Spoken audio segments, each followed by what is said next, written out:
right now. 3, 2.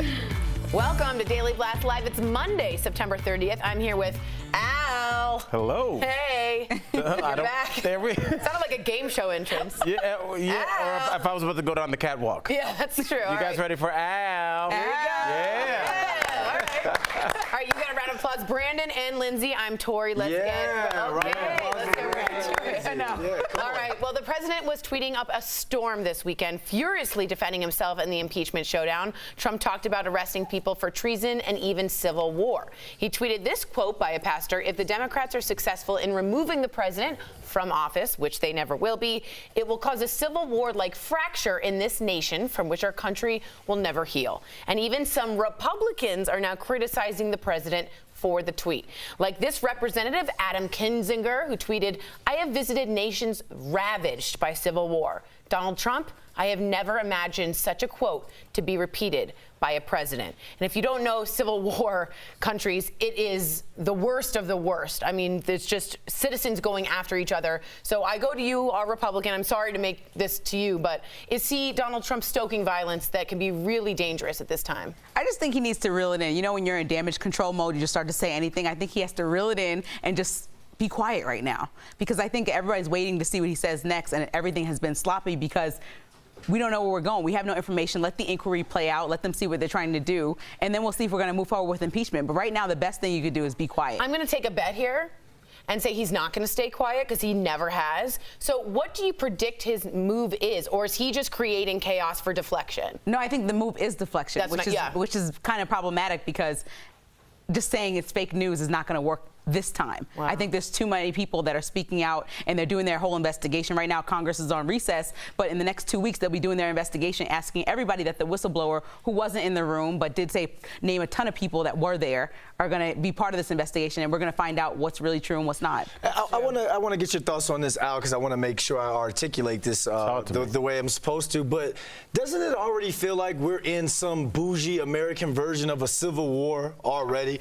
We already have that line in the saying where it's like, you're pro-abortion. Not you in particular. You're either pro-abortion, pro-immigration, and people are going back and forth in this divisive climate. Yeah, it's interesting. We're in this weird place where everybody is on a team, and almost to your point, Brandon, everybody's so much on the team. If I just gave you person A and I said they're pro-guns, you could probably fill in the other blanks in terms of what they're into. And I don't like that, because I don't think that's how most people feel. I feel like we have like a liberal on our panel like Erica Cobb, who's a responsible gun owner. I don't think people are that simple. Yeah. So let's stop looking at each other like you're into this, so I know you. You don't know me, so don't assume that when you meet or talk to people. That's true. DBL Nation, let us know what you think. Continuing with the story, the impeachment showdown also took center stage on SNL. Take a look. You gotta relax, Mr. Trump. We got nothing to worry about. Nobody's gonna find out about our illegal side dealings with the Ukraine. Good. Or how we tried to cover up those side dealings. Great. Or how we plan to cover up the cover-up. Rudy, where are you right now? I'm on CNN right now. Let me put you on speaker. Love that. Why is it Kate McKinnon as Rudy Giuliani? I don't know.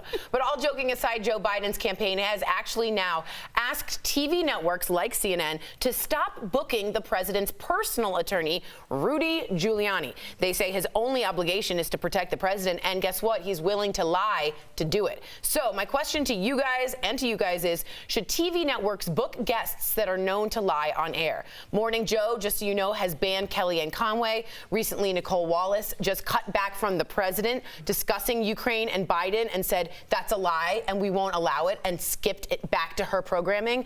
Are we saying this is a good way of fake news, or let anyone say anything? Look, I'm just going to jump right in here. We work on a television show, and we all auditioned. We all work very hard, and we take this platform very seriously every morning. I don't think I've ever seen Brandon without his face buried in his computer, gathering facts. When we discuss things in this room behind us, we say, Lindsay, Tori, Al, make sure if you're going to have a statistic ready to go, you check with our producer, Michael Dean, so he can double check that. Because we care about our viewers and we care about the information that we're giving them, because this may be the only place they get if they give information. So if I say 56% of Americans agree that capital punishment should be used in every situation, and that's not factual, that's not only disrespectful to you guys on the panel, but to our viewers who we ask us to trust every day that we have facts for them. It's so disrespectful to the viewer. You can block like Kellyanne Conway because she constantly lies. Stephen Miller, they had a big fight on Fox, and he was like, "You're not answering my question, sir." Jake Tapper, a lot of people have been going after. Are you saying ban them from the network? Yes, because if that, Brandon, you played in the NFL. If there was an analyst that was lying,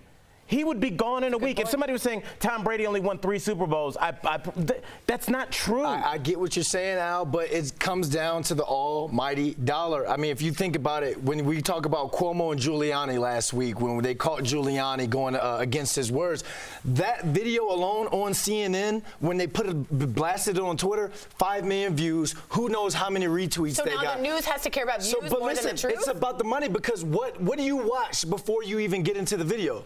An ad. Yeah, but that's online etiquette. I can't imagine the news cares more about views than truth. And if so, I don't want to watch that. Why haven't they stopped? But I think that's the difference between a news moderator and someone who comes on as a guest, right? So if you have Kellyanne Conway come on as a guest, or if you let Trump speak in his speech, that's one thing. But your job as the moderator or hosting the show is to gather the facts, right, and then tell the audience what you make of what's being said. And so I think blocking these people might not be the answer. I think bringing them on and then having Biden maybe step up to the plate and come on these Sunday shows that asked him to be on yesterday and speak his piece will keep a balanced newsroom. Yeah, I just think a moderator's point is also to keep truth on their platform. But I want to know what the DBL Nation thinks, guys. All right, you got to see this video. A city commissioner called out a policeman at his Officer of the Month award ceremony.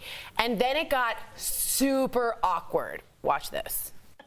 Joshua Gallardo. My line. Can you come down for a second? And you probably don't remember me, but you're the police officer who falsely arrested me 4 years ago.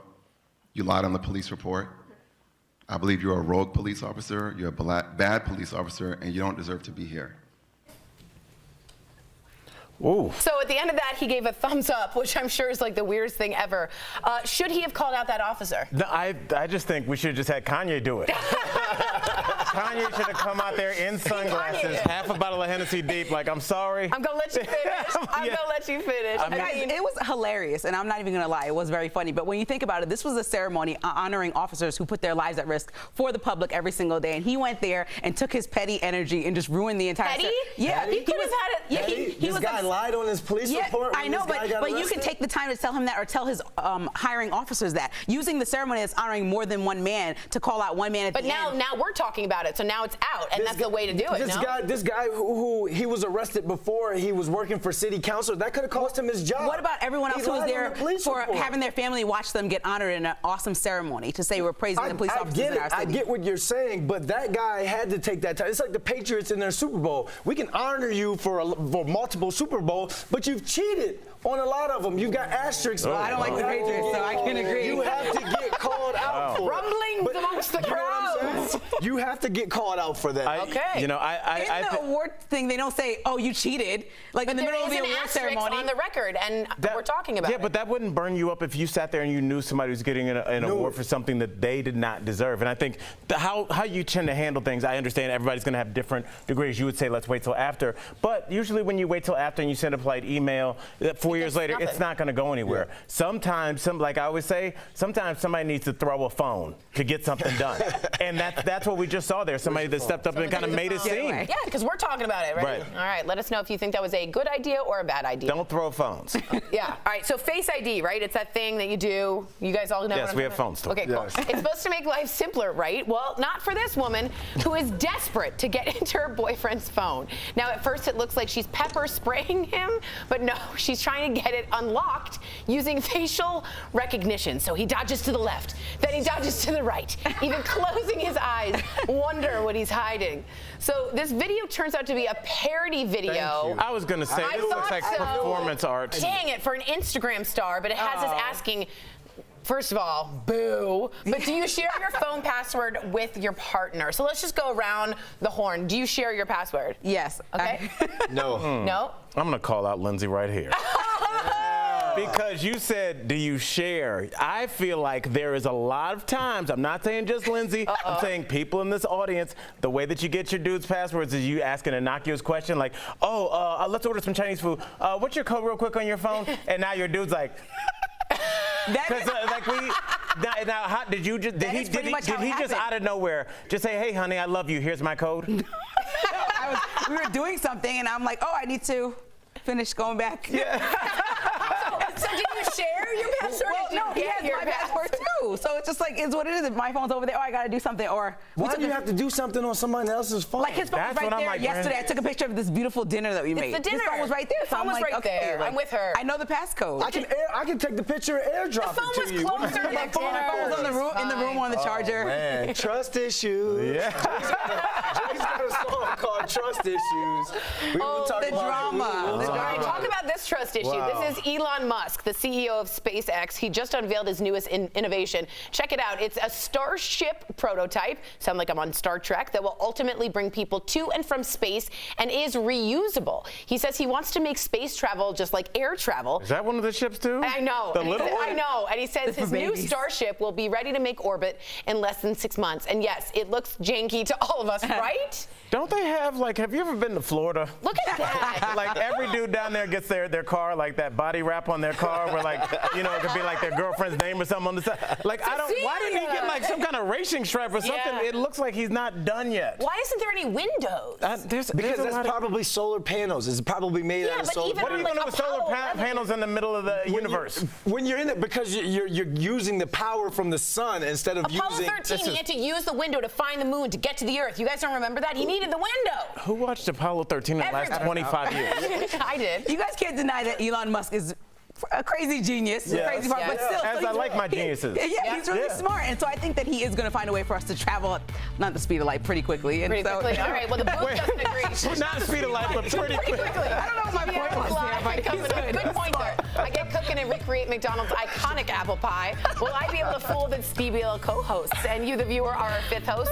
No more puppy love. An elementary school is banning fifth graders from dating to avoid broken hearts. Does this go too far? Your comments, they're coming in next. Great point, Lindsay. Really good point. Thank you. Welcome. Hi, DBL Nation. Happy Monday. Kelly Schubert here with the DBL Digital team. I'm tracking all the breaking and trending news, but our hosts are pretty chatty over there. Let's go see what they're talking about. Hey guys, what's happening up here? What I was trying to say is that Elon Musk is building this Hyperloop that's going to get us from New York to DC in 30 minutes. Which is awesome. That's not the speed of light, but that's important because it takes me 3 hours on Amtrak. It's 4 hours if you don't. on the train. I can't get on a Stella. Too 3 on the expensive. So you train. get on the one that's regular, 3.5, 4 hours. By the way, I'm always surprised that more Americans don't travel by train. I love the It's train. expensive for no reason. It's expensive. It's expensive. I love it. It's really comfortable. It's clean. Yeah. You can use your laptop. It's kind of like Free Wi-Fi? Yeah, free Unlike Wi-Fi. So does planes. McDonald's. Okay, but planes don't get free Wi-Fi. That's what I'm saying. Oh, go in yeah, flight. some But planes. but you're in the air. She just means by travel in general. Oh, speed of light. the speed of pretty quickly. Anyway, so To maybe infinity. in 10 years I'll take that ship or whatever. Yeah. It looks That thing janky. to- yeah, it doesn't look totally that agree. janky, though. It looks a little janky to me than his usual stuff, right? It looks like, It It's doesn't. jankier than a Tesla for Yeah, sure. that's what I was gonna say. Than a Tesla. Prototype. Look at Just look at the first iPhone. The Tesla. prototype. It's in 6 months though. Yeah, it's going to be in the sky in 6 months. They're testing it out in 2 months with no people. 6 months, you can go. Yeah, that makes me feel even more nervous. 6 months, it's ready in 6 months. 6 How long months, has you he and been Al working can on go. this? Yeah. But Yeah. I mean, Sayonara, now, suckers. Now, don't forget, he did have the rockets that took off and landed perfectly, remember? Same spot. That's true. That was Fair amazing. enough. I feel like he that has didn't been get enough- successful in many things. He's doing more than NASA right now. No, I feel you're like. right, you're I feel right. like he's doing a lot more than NASA because they're still talking about, oh, we're gonna go back to the moon. I'm just not getting He put a Tesla in the universe. There's It's a still up there, Tesla isn't it? up there in the universe. Starman. cool. Starman. He also said he wanted to explode or put an explosion on Mars to help us be able to live up there. So that's where the crazy comes in. Well, I think. Push the Is there any envelope. oxygen on Mars? Do you need it? So he said that this atomic bomb or something will help balance it out so we can breathe up there. And everybody's like, or not. Maybe don't. Blow up Mars. Yeah, just not. that's like anytime you see a space movie and like there's a ship gets blown up and explodes, that's impossible.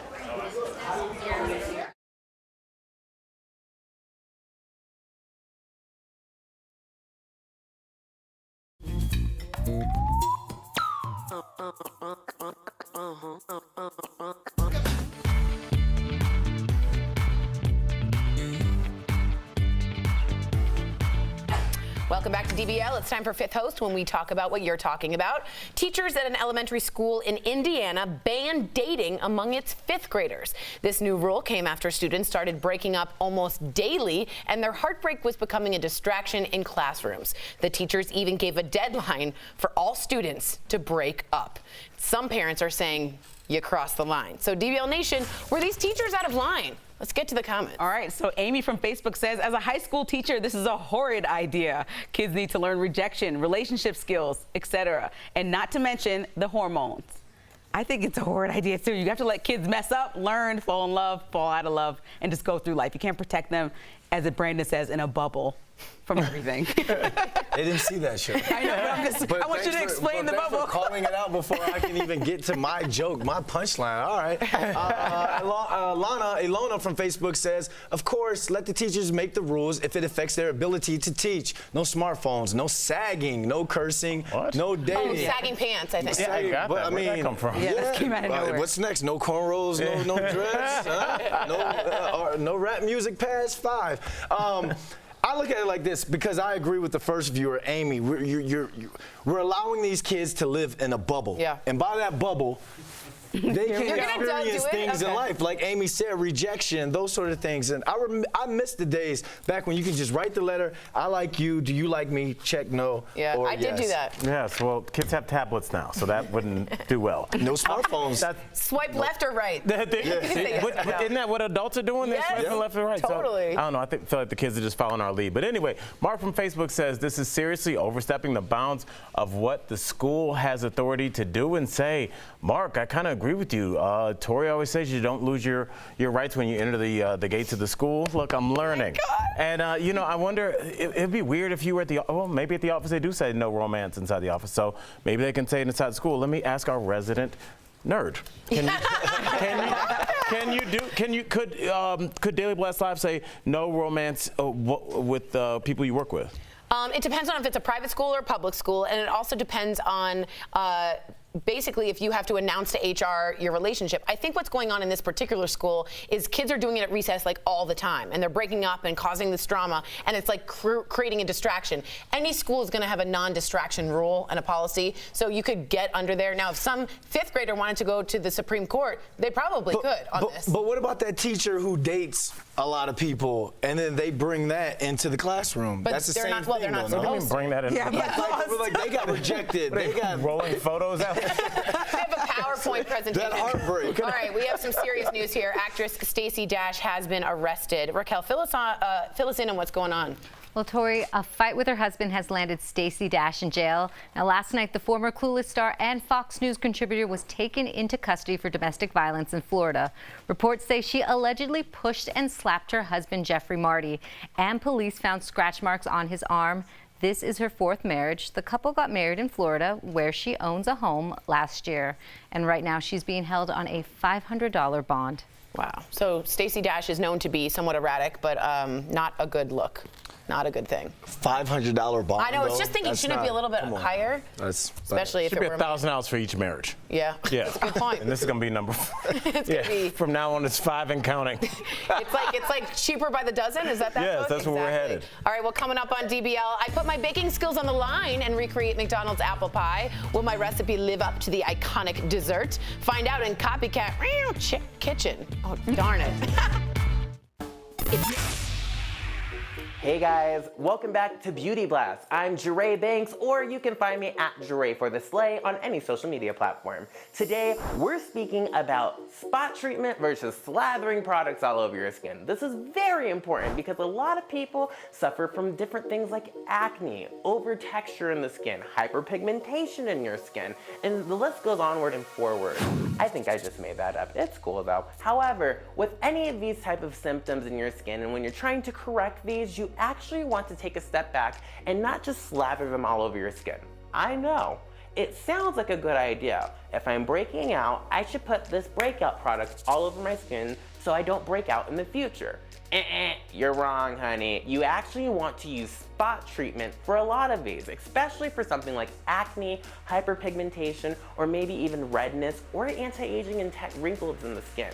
Now, acne, for instance, that's a big one for a lot of people. You want to utilize your products or your serum treatments in those specific areas that you're breaking out. So let's say you're breaking out along your nose area and in your forehead. You want to keep your salicylic serums or anything of that nature in those areas because you may be at risk to over dry the rest of your skin. Now, I find that this helps a lot of my clients when they're going through some rough times of the year, especially when you're looking at times right after summer like we're experiencing now, where you might have seen some sun damage happen. Now, if your sun damage isn't happening all over your face, make sure once again that you're being selective on where you're placing your anti-sun damage or your vitamin C products so that you're not over brightening all over your skin and you're keeping those areas selective to where they need to be so they can really do the job they need to.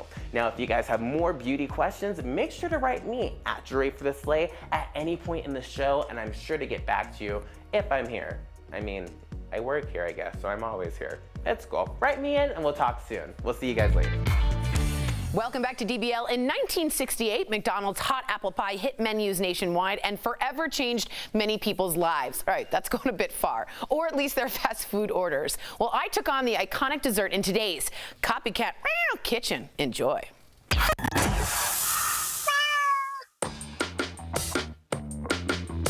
Take your ready-made puff pastry and cut it into thirds. Portion out the apple pie filling on half.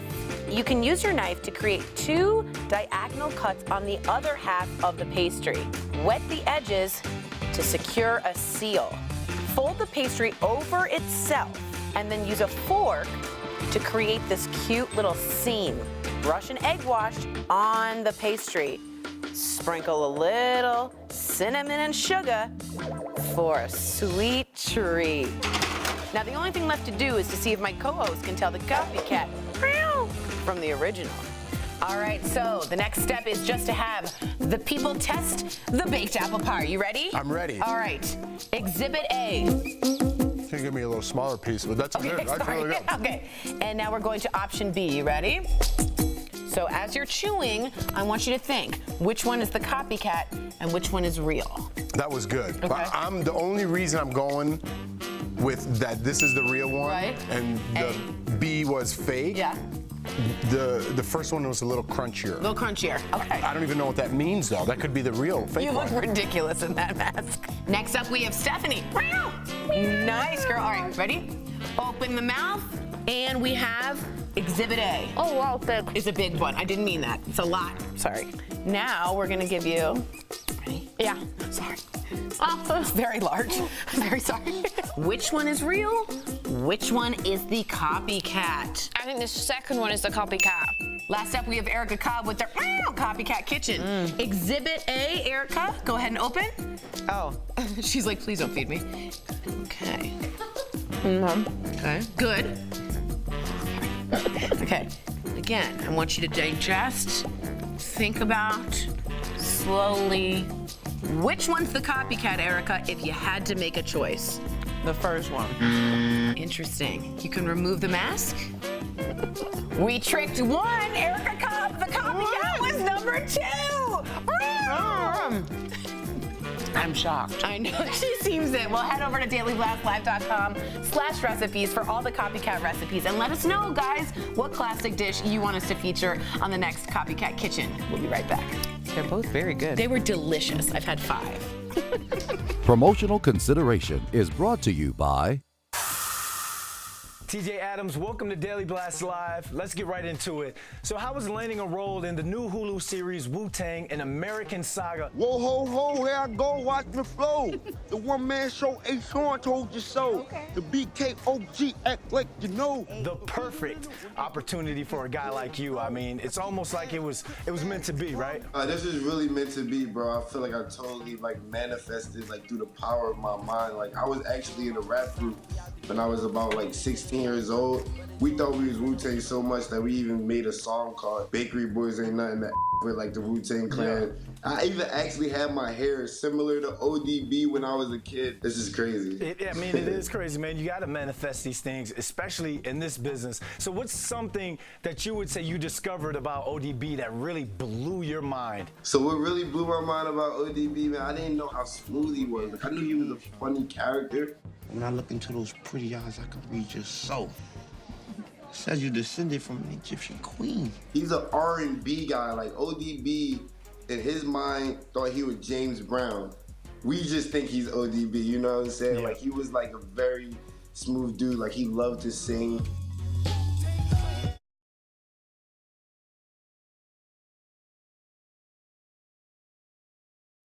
Rapper turned actors who you feel as though laid the blueprint out for you. Tupac, man. I grew up like wanting to be Tupac my whole life, so Tupac is definitely one of those dudes who like inspired me to really do both at the same time. Like, he was such an icon with it. TJ, man, first and foremost, thank you for joining DBL. Thank you for having me. And we look forward to seeing more of you. Thank you, bro. Peace.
Welcome back to DBL. We love sharing your comments. There's a great one here about Chuck Todd. I don't know if you guys saw. He had a hard time calling someone out on his show recently. I was wondering if someone is lying on the show, is it A, the responsibility to ban them, but at least if you don't believe in that, a responsibility to say you're lying and have someone fact check right then and there, or just say it afterwards? Well, I think that's the role of producers, right? They're in your ear giving, because you can't sit here and Google while you're also talking to somebody, but you have a team of producers like MSNBC does that can say, here's what went wrong, and here's even put up a graphic and show people. So. I agree. Cut the broadcast right there and then have that graphic team put some stuff up. I would. And you fact I'd check rather right that. there. Yeah. Interesting. All right, we'll see you same time, same place tomorrow. Remember, be good to each other because we're all fighting an uphill battle. Bye, guys.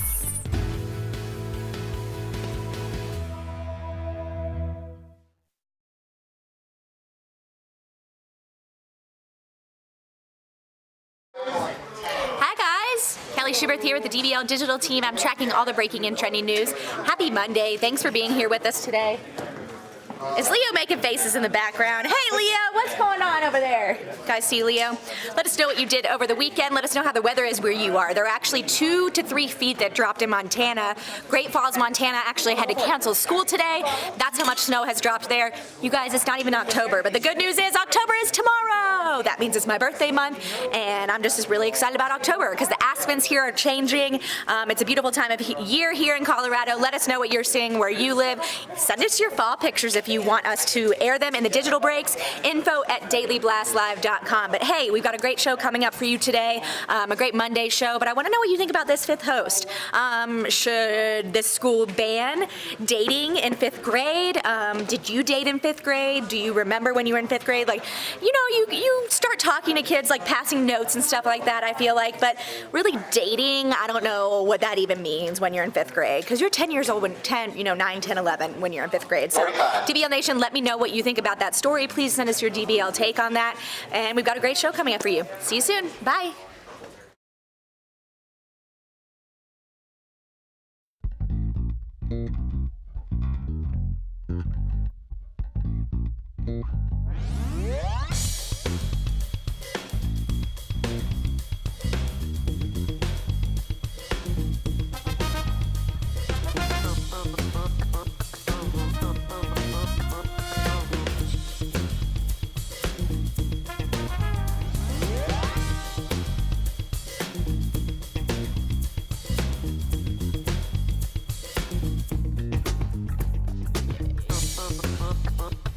Talking about today on Daily Blast Live. Does the president think impeachment would lead to civil war? The tweet in question today as Alec Baldwin plays Trump again on SNL. I'm being impeached.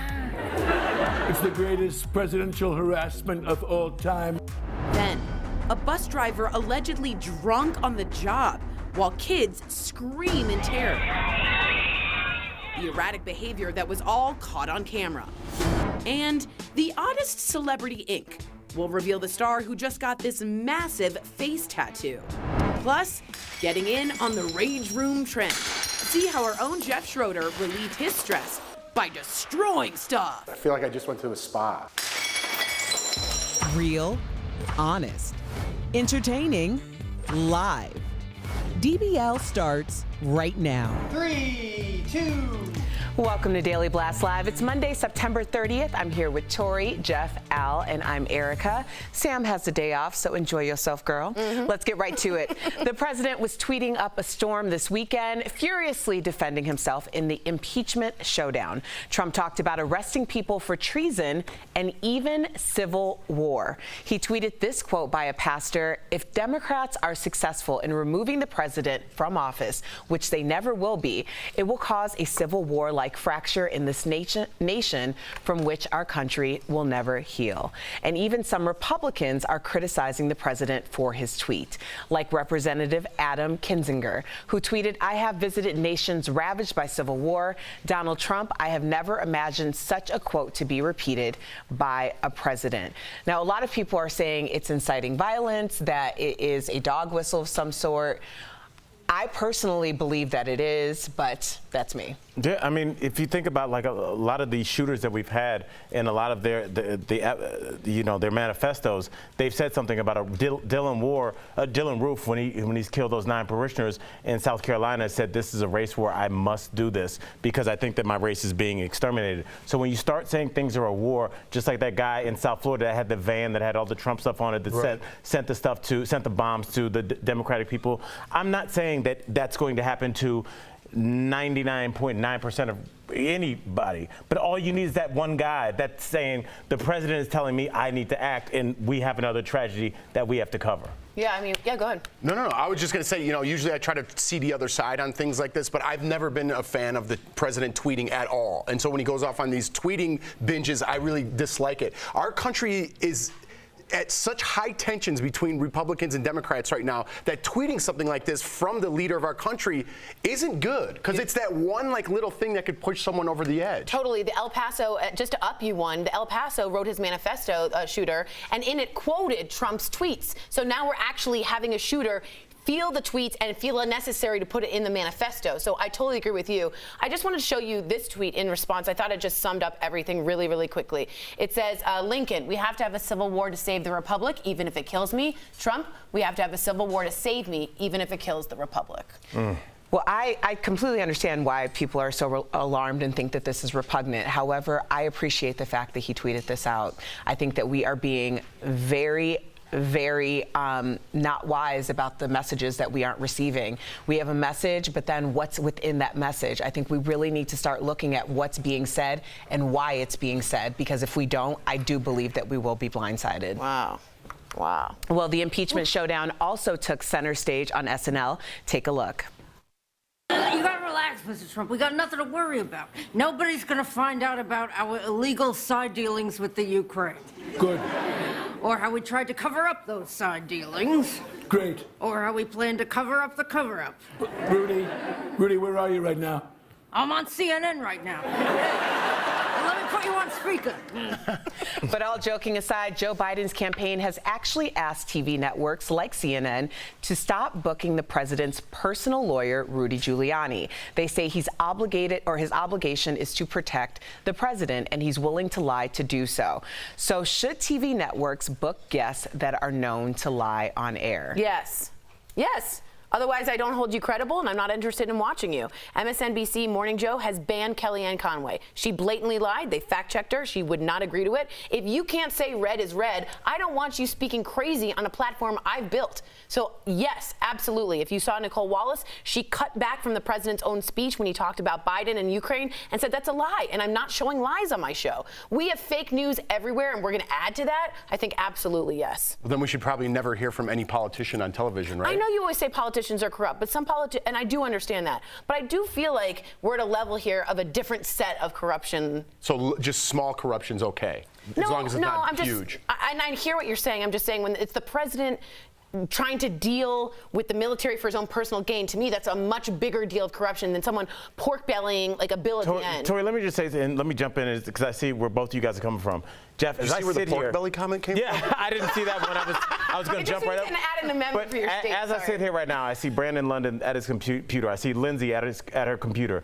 Every morning when I walk in, I see you at your computer, both of you guys at your computer, talking about facts. When we go into this room before our morning meetings, we go through, and if there's a statistic like 60% of Americans do this, we run that through two producers, because whether we know it or not, we care about this platform, and we care that what we're saying, people are going to then take out into the world, and it's going to shape their view. And I take a personal responsibility in that. And I think that if we had somebody that was consistently lying on this platform, you would not let them hear. I think you, Jeff, being a man of integrity, Tori being a person of integrity, obviously, we would feel terrible about that. If somebody got some erroneous fact and then left and went out in the world with something that we said wrong, I don't know. I think it's a big deal. I have to disagree again. Mm-hmm. I want people to say what's on their minds. I mean, look at what happened with Giuliani just last week. He directly contradicted himself on live television. Everybody wants a platform and they want to be able to run their mouths. We know how much you can say that you may not have necessarily have intended to say after doing 2,000 hours of live television. I think that the truth comes out when you're giving the latitude to say what's on your mind. And when we get those pieces, everyone wants to keep censoring people and like, well, you're not saying what you're supposed to be saying according to our format. But it's not our format. Some of those are blatant lies. No, and I get that. Right. But let them do it. See, I don't agree with that. I think I totally think you have to give them enough rope. I do. I absolutely believe that, because I think that when we start to push people into private rooms, I would rather you be overt about your intentions than covert. You could be overt, but I don't want CNN to have you on that program, because that should be relegated to a higher scrutiny of who's telling the truth. I agree, but I also think that there's the room to actually clarify and fact check after, especially when it's something that's erroneous in a way that no one can come back and say that you're wrong. But let's say you just see that and it's a clip, because we're all in Clipville, right? And you take it and run. You don't have time to see the fact check. I think it's spreading fake news like wildfire. Okay. How are the school systems in Clipville? They're really good. Okay. They're really good. Well, we're going to move on because this is the ultimate call out. Shocking new video just released of this 48-year-old who has been accused of driving a school bus full of students while drunk. The video shows children screaming and holding on as they were on the edge of their seats. The bus driver was yelling, "I am crazy. I am totally crazy."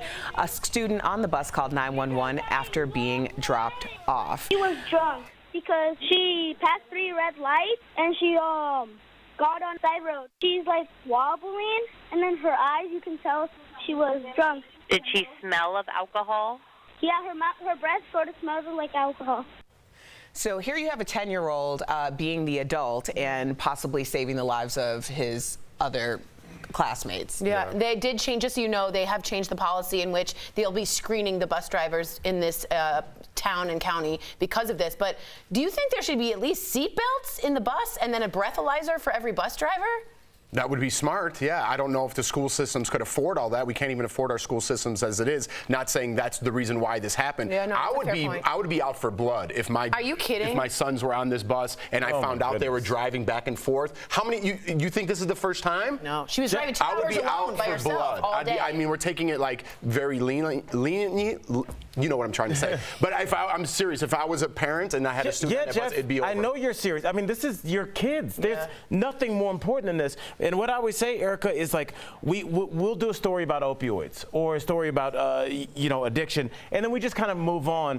Like those people just vanish into thin air. Those people then go out and drive your kids to school. Right. Those people then go out and teach, safety court. They go out into the world, and that's until we get a hold of this drug problem that no one wants to talk about.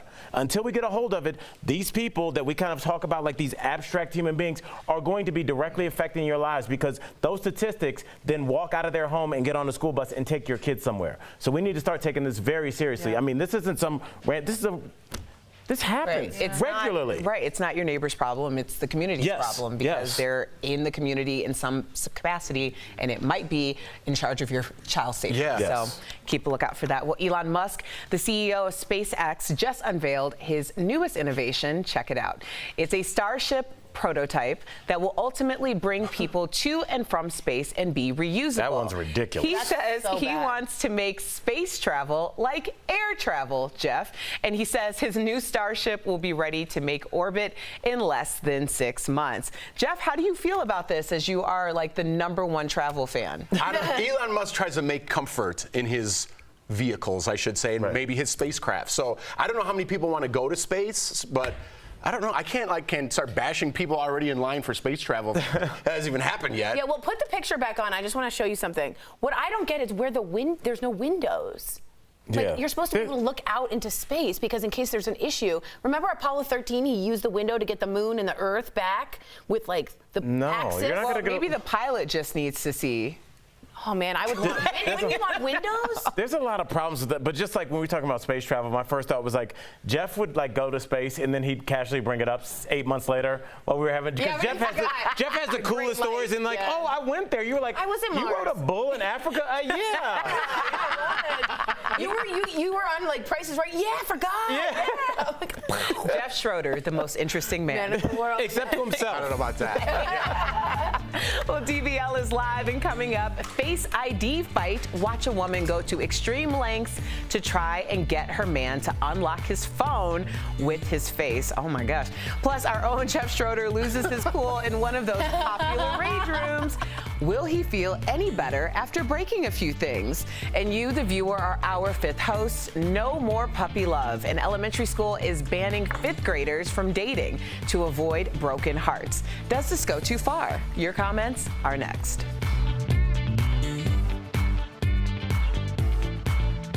Welcome. Hey DBL Nation, happy Monday. Kelly Schubert here with the DBL digital team. I'm tracking all the breaking and trending news for you right now. We've got a fast blast coming up, so stay tuned for that. But let's go to the desk and see what's going on with our hosts. Hey guys. Sorry, Joel. Hey guys, what's happening up here? What are those breathalyzers things called? The lock or the interlock? Interlock. Yeah, that's what they're called. Something like that. Oh, from Shark Tank?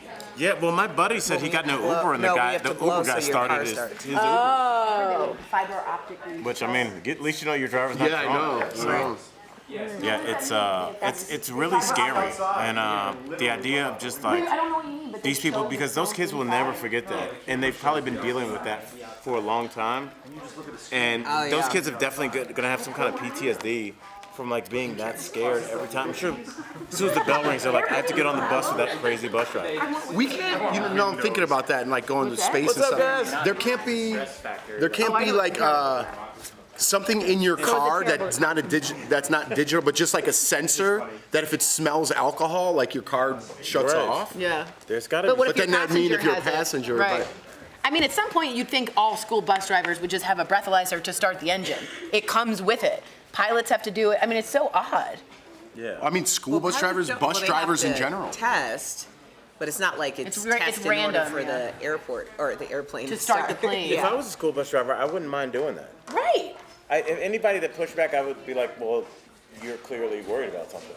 Well, how many psychopaths, because that's what this person is, gets drunk before they drive a busload of children Now, she around? did say she had cold medicine, but she tested at 0.09 above the limit, just above, and was taken But what in. Michael Dean was saying is that they tested her later. So Yeah. it's like, It could've went down. Yeah, it definitely went down. I think it goes down at 0.2 or 3 every, 0.02 or 3 every hour.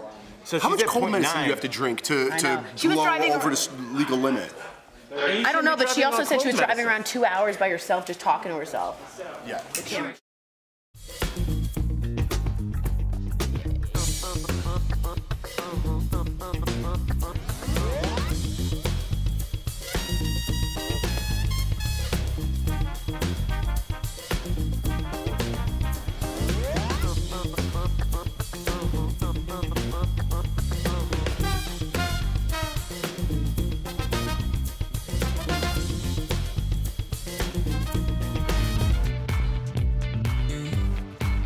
Welcome back to DBL. It's time for Fifth Host, when we talk about what you're talking about. Teachers at an elementary school in Indiana banned its fifth graders from dating. This new rule came after students started breaking up almost daily, and their heartbreak was becoming a distraction in classrooms. The teachers even gave a deadline for all students to break up.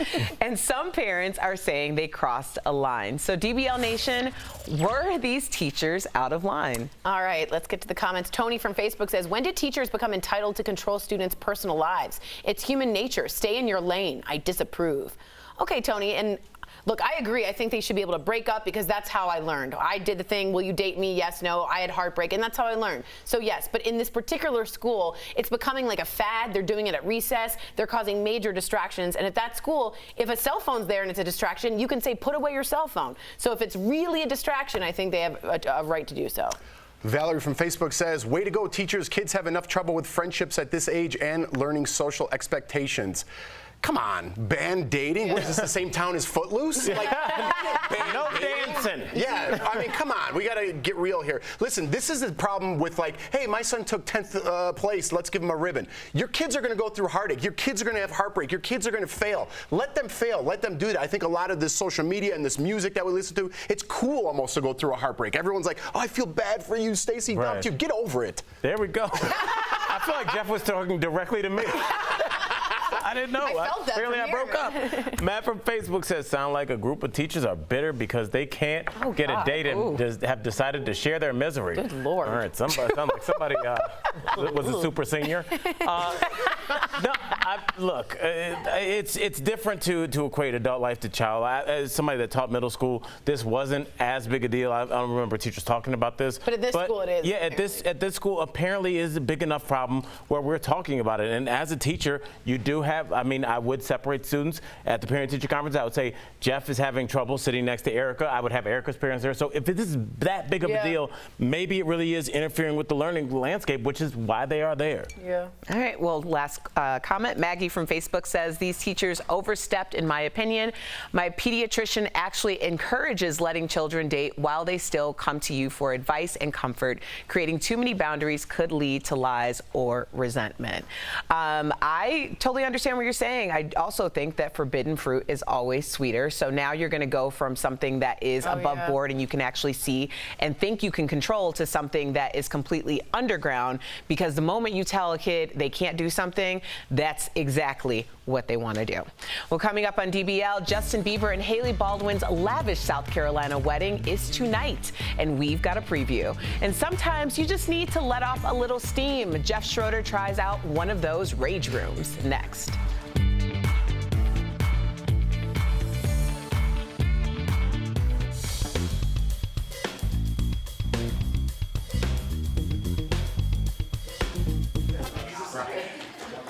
What's going on, DBL Nation? Happy Monday. It's your digital break with Brendan. We're going to keep up with that fifth host because the next break we're going to talk about some sports stuff. So let's stay here with the fifth host. Should this school ban dating for the fifth graders? Papri Hubbard, sorry if I pronounced your name wrong, says yes. that is for the parents to decide. Teresa Jones on Facebook says fifth graders shouldn't be dating, but the parents should regulate that, not a school issue. Larry Felton also says, so how do you enforce it? How do school rules supersede parents' rules? Seems like English and math literacy are a lot more important. Seems like a focus on trauma-informed teaching and social-emotional learning are more important. I agree with him. Donna Luther says fifth graders shouldn't date, but not the school's call. Susie Bautiste says, maybe if the parents handled it appropriately, there would not be a need for the school to deal with it. They are too young to deal with the emotional side effects, so it will affect their learning and may disrupt the class. It's fifth grade. It's a thing. It's not even puppy love yet. Like, you're in the fifth grade. You go through like 5 or 6 boyfriend, girlfriends when you're in elementary school, I feel like. And it's like the days of writing, I like you, do you like me, check yes or no. It's the same as that, I feel like. So I don't think that the school should interject when it comes to this. Let the kids be the kids and let them learn how to deal with the rejection or talk to someone about rejection. We got more DBL coming up next.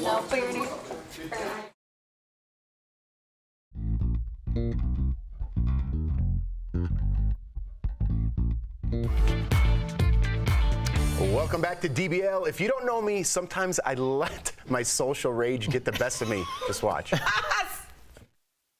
Like, do you have no social compass at all of what's going on in life? If you do, it should be legal to cattle prod them. So long later, friendly skies, because there's no such thing. Like a child.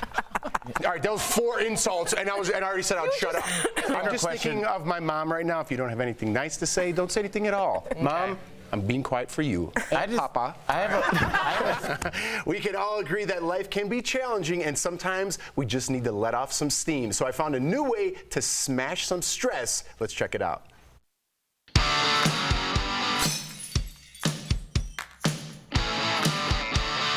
What's up, man? I'm Jeff. Sorry I'm late. Dude, traffic, you know. Oh, no worries. My name's Drew. Welcome to Smash It. Let's get you suited up, get you some tools to go break some stuff, get rid of that anger. Yeah, you have no idea, Drew. Smash Room is a place where you can go safely let out some aggression. You know, some people, it's a great stress relief. They're able to kind of get whatever's frustrating them out. Generally speaking, people who come in angry leave laughing. Hey, Jeff, do you want to go out to eat and eat a $50 steak and a $100 bottle of wine for absolutely no reason? Sure, why not?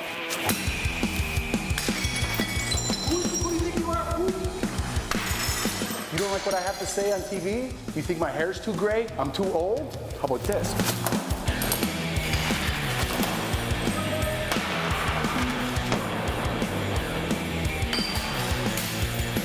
This is for people who do not like pumpkin spice lattes.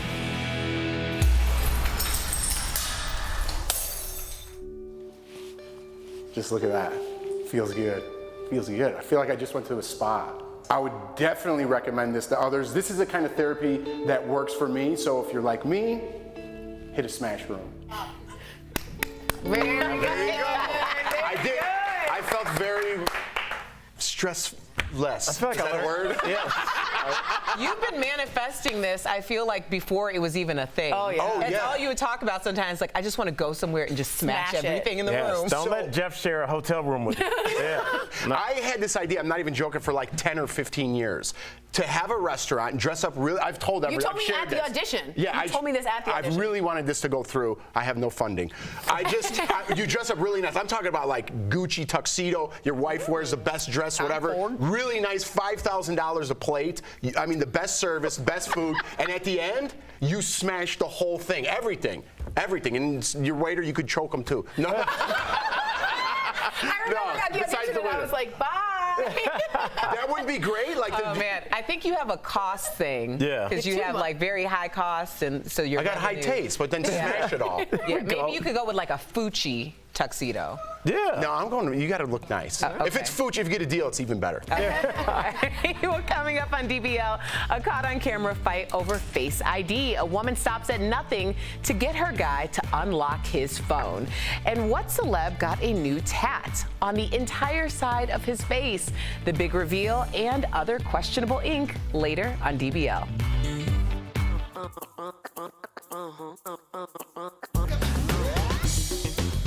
I feel like Jeff Schroeder right now. I just want to break something. But I'm in a great mood because, well, first and foremost, this is your sports break. I'm giving you guys a look into the lifestyle of sports.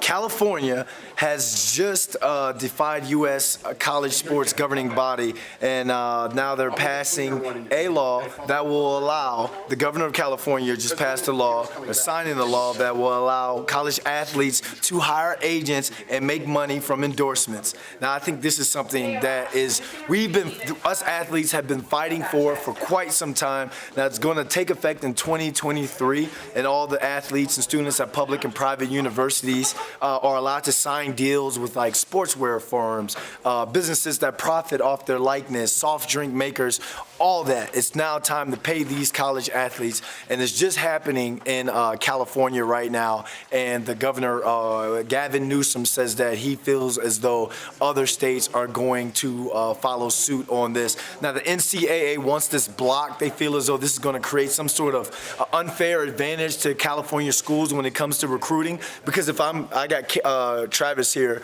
our camera guy, if I'm coming to you to recruit you, and I'm a California school, and I'm like, hey, you come to USC, you can make some money off your jersey sales. Would you rather go to USC or would you rather go to Wyoming? Go shake up for USC, shake side to side for Wyoming. See, so you can see other colleges that are going to file suit with this. I mean, other states. But here's the thing, and I know a lot of people are like, oh, well, you're getting a free college education. You get a chance to get a scholarship for free. That's hogwash, because everybody out here is making the money off the athletes. If you're a bartender, it's USC versus Notre Dame. You're a bartender. How many extra tips are you going to get on that Saturday night because it's USC Notre Dame and I scored the game-winning touchdown? If you're a business owner, you own the bar. All those people that are at that bar. If you're a bookie, you're making money on people placing bets. Everyone's making money on the athlete or on the game, but who? The athlete. So the NCAA feels they want to. They feel though it's going to erase the critical distinction between college and professional sports. Well, NCAA, guess what? Maybe if you paid the athletes more than just some whack living stipend that goes from $2,000 to $4,000, they can't live off that per semester. Guys are going from study hall to workouts, working up 5 a.m. to workouts. Got to go to practice. They're traveling all over the place. You guys are making money. I'm talking to you, NCAA, who you guys made $1.1 billion in revenue in 2017, and you're gonna give these guys and women maybe $2,000 to $4,000 when everyone's making money off of the athlete's back. This is big. I'm glad LeBron James was a part of this because his son Bronny is in the recruiting process right now. So this is a huge win for college athletes. No more ramen noodles.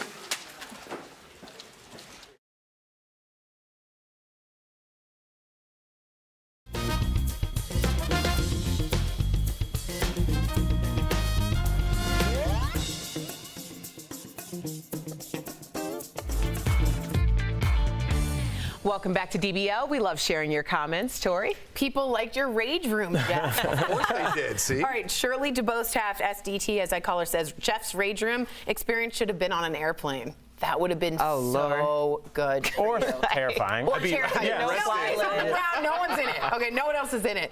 Naomi says, I would love that place. Cleopatra Youngblood just said, oh my. And then Dora says, I have no strength in my hands, but I would love to have done this. So we're giving you strength. Yes, there we go. We're just excited that you got to manifest your dream. Yeah. I feel good. If you're leaving us right now, you can still watch us live on Facebook and YouTube. Here's what's coming up on DBL. 13 million views and counting. A woman tries desperately to get a man's Face ID to unlock his phone. I wonder what he's hiding. And when bad tattoos happen to good people. The worst celebrity ink. When DBL comes back.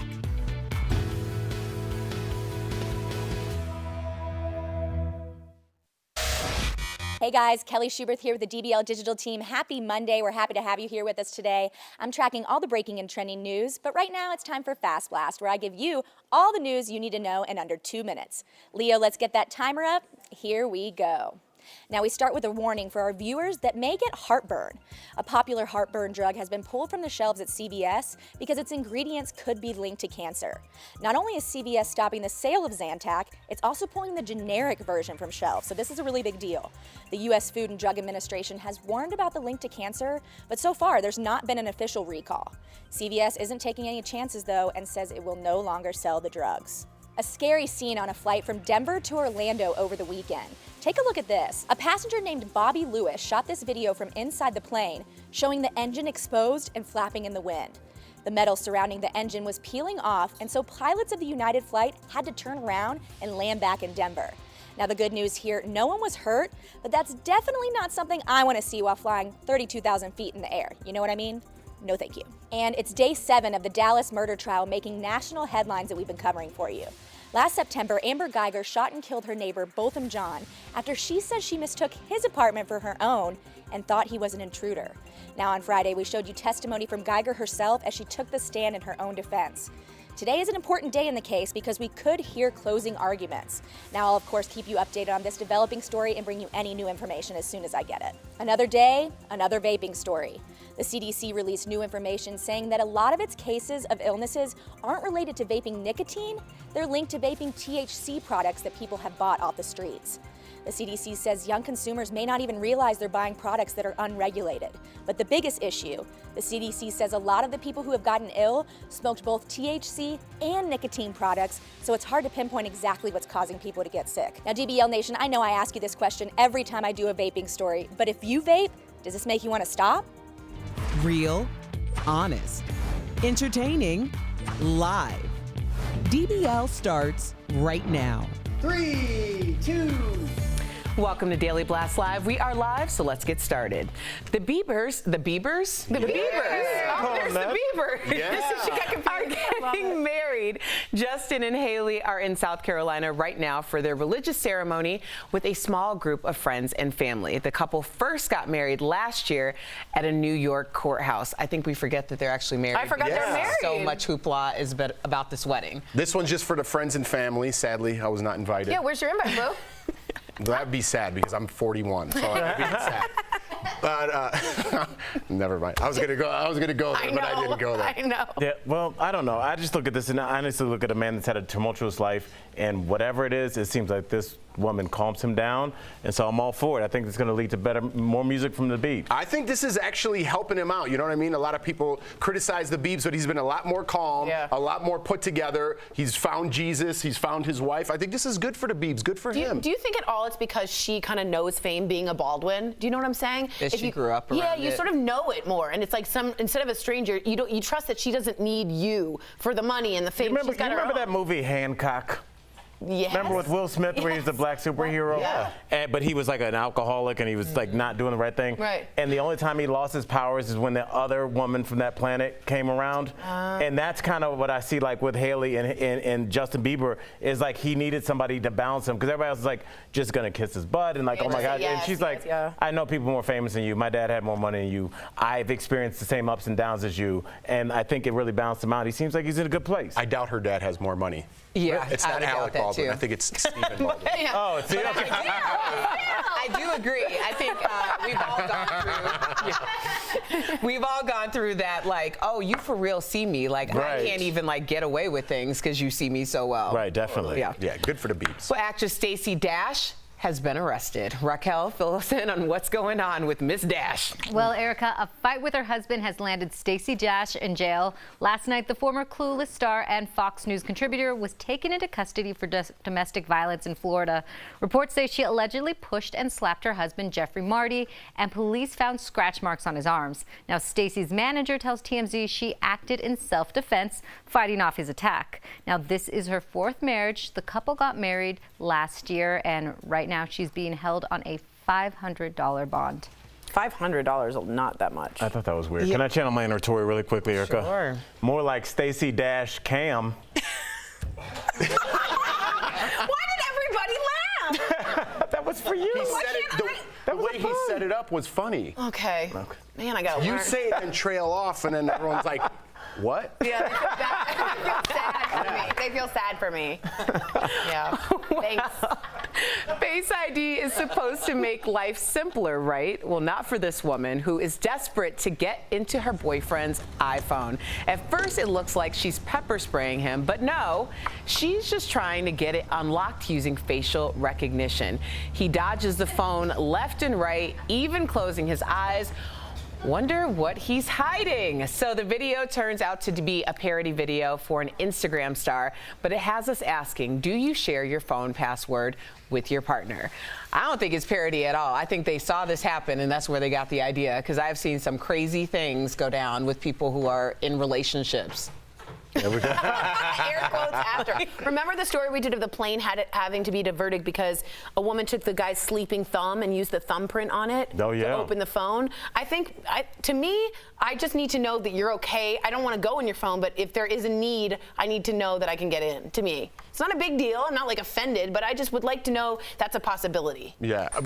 In the beginning of my relationship with my wife, I'm like, no, it's my password. Right.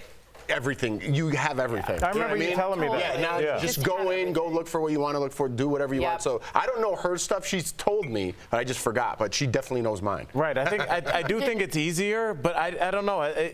Jeff, you have said, and I want to bring things that have happened off camera to the panel, but you said there was an incident one time with a website that she thought you got updates and she thought you were on another site. It was a news site. Well, it's the Chive. Yeah. So tell the story real quick. Yeah, because it can cause discrepancy. So the Chive, I don't know if you guys know, is a funny news outlet, and sometimes they have women in bikinis on there, and they pop up on my phone. So like a woman in bikini would pop up, and she's like, "What's this site that you're following?" I'm like, and she wouldn't talk to me for like 2 weeks. I knew something was wrong, and she's like, "It's that website you're following." I'm like, "It's the Chive." Right. I'm like, if you just would have told me from the beginning, we could have got to the bottom of it. I'm like, these are all, it's TMZ, the Chive, all of them are in one thing. So if you just talk to your partner and communicate instead of trying to look for something, if you're looking for something, you're going to find something. Right. You know what I mean?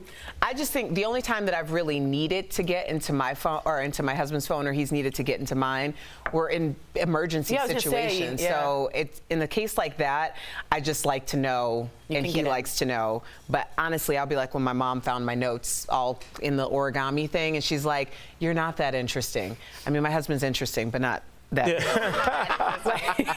Well, Paris Fashion Week isn't over until tomorrow. Stephanie Jones has the strangest looks so far. That's right. Cardi B is taking it to the next level. She rocked this head-to-toe look by Richard Quinn out and about in the city of love. And she tweeted about the outfit saying, "How are they going to understand it when they don't even understand me?" And fashion designer Tom Brown is throwing it back, way back, to before the French Revolution with these. I mean, this is a shout out to Marie Antoinette, I think.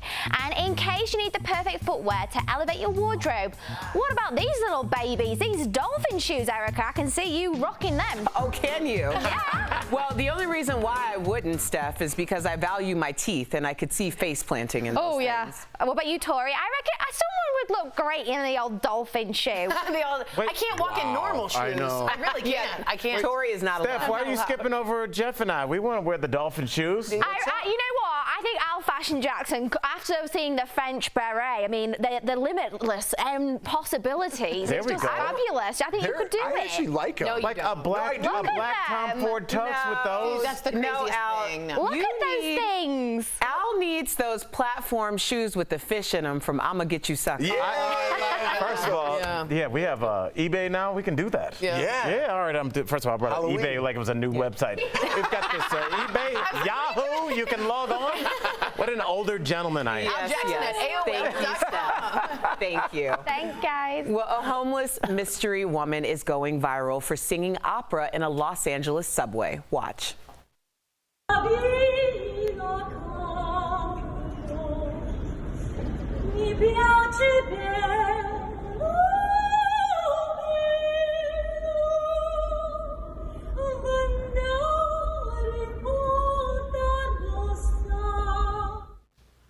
That's talent. Now we know her name is Emily, and she's never been formally trained. She says her violin was stolen, and that was her source of income.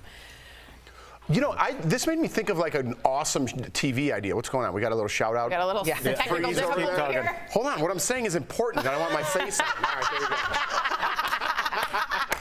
go. No, for real though. I was thinking, why don't they have like a show for like all street performers? Yeah, you know, like if you go to New York City and you're in the subway, there are some very talented street performers. This woman, if they just went around like talent scouts, went around and they're gonna fly you out there anyway. I know at the end of the show they just have to return you from whence you came. All right, but it's like you could find Susan Boyle, exactly. But yeah, I mean that would be an awesome show, and it puts them on the map. And if they do go back to street performing, now they have a little street cred. I like it. I like the idea. Would you host it? Huh? Huh? Yeah, of course. All right. Put it out there. You manifested that break room. Well, dude, if I get this hosting job, then I'll have the funds to finance my break room. And now we just need to find some great insurance. And then, and then you're set. Yeah. Sounds like a plan. Well, you've got to see this video. A city commissioner called out a police officer at his Officer of the Month award ceremony. And then it got super awkward. Watch. Joshua Gallardo. My line. Can you come down for a second? And you probably don't remember me, but you're the police officer who falsely arrested me 4 years ago. You lied on the police report. I believe you're a rogue police officer, you're a bad police officer, and you don't deserve to be here. Why was he still holding that mic when he should have dropped it? That is like, look, man, that's honest in the way that he reacted. Because if somebody said that to you, Jeff, I was like, hey, Jeff, you know you stole that $5,000 from me. You'd be like, what? Like you would, when somebody's lying on you, people lose it. Yeah. That officer was like, well, this is just what I did coming back to me. It's karma right now. I think it's really interesting because some people say not the right time and place, but I dare that person to realize, would we be discussing this about that officer had they gone to their superiors? Because many times, what happens? Silence, dead silence. So this person felt the need to do so, and I think it makes other police officers have to try to do better, I would hope. Well, and you have to look at the situation. Here you have a black man telling this officer that he was falsely accused. There are very, very specific circumstances where you are a minority put into a place of having a platform in order to advocate for the rest of the community. And sometimes that means calling it out as you see it. Jeff, do you think you should have been able to do that? I don't know. I would have maybe said, listen, I just go back to the high school thing. Remember the students calling out their teachers at the graduation? I didn't like that. I don't like this. I mean, it's that man's time to get honored. Maybe he shouldn't have been honored, but maybe that man should have talked to his supervisor, who is chief, and be like, listen, this guy does not deserve this award. I'm telling you, I was falsely accused. Here's the documents, and kind of prove that this guy shouldn't get that award, you know? But he put him on blast. I mean, anything could have happened. That guy could have reacted in a certain way. I don't know. I just don't like calling people out in a public forum like that unless you're 1,000% sure. And maybe he was. Well, that officer was 1,000% sure when he slapped those false charges on him. I mean, the other guy could be lying too. We don't know. How do we know, right? I don't know if he's lying. Yeah, we don't know. He reacted like he wasn't, but I mean, we. He reacted like you got me. Yeah. I'm just trying to get on the other side. No, I know. Whenever you go like this, have you ever been so wrong arguing with your wife that you just go, all right. I was hoping everyone would just move on and everyone would stop talking. Like, everyone move on. It went to my face. I'm like, I got no. There ain't nothing wrong with being wrong here. I appreciate you taking the other side. Well, we want to give a big DBL shout out to two fast moms, Shelly Ann Fraser-Price and Allison Felix. Both beat out the world's fastest man last night at the World Championships. Kellyanne ran the 100 meter in just over 10 seconds, 2 years after giving birth.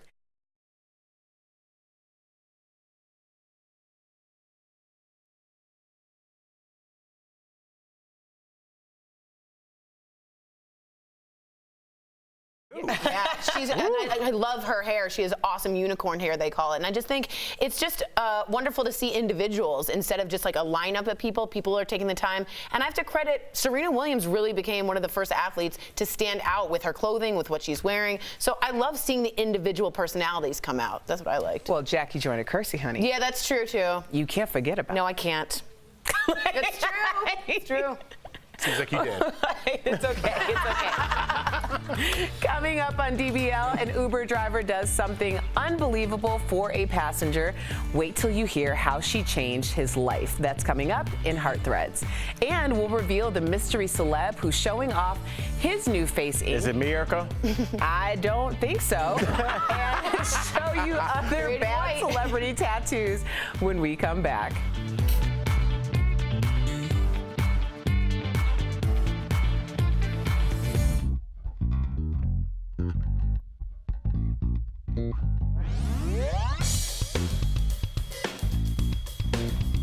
Tattoos. We'll start off with Aaron. We're gonna take a walk down memory lane with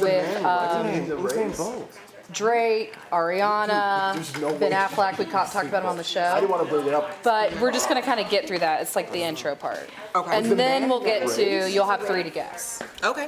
So yeah. So if it seems like a bit much in the intro, kind of setting it up, don't just kind of go through it a little bit faster. You know, you don't have to like stop and. Cool. Thank you. Thank you. Got it. So here's a little behind the scenes. We were just talking about that last story, and I didn't want to put that woman on blast because she did a good thing. But I don't think the man's time is over 10 seconds for the 100-meter dash. Just putting it out there. Maybe. I thought it was maybe in that race, right? In the middle of you. What happened? Oh. What did No, nothing. 9.58. That can't She's be faster than possible. Usain Bolt? That can't be possible. No, that's not Yeah, it did right. say that, but it's not right. No. Yeah, but the copy says that.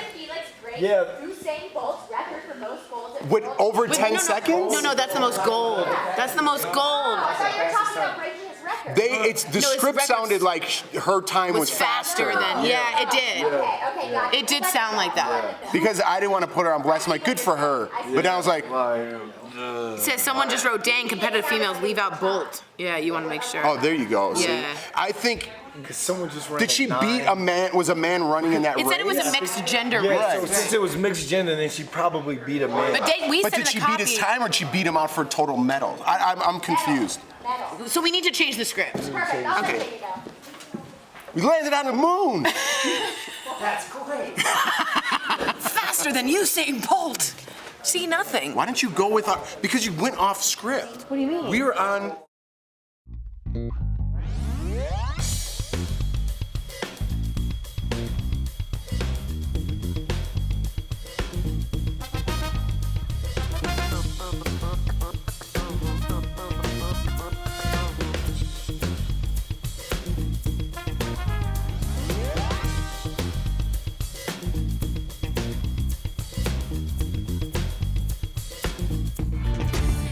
Welcome back to DBL. Aaron Carter is back in the headlines. This time, it's for his face tattoo.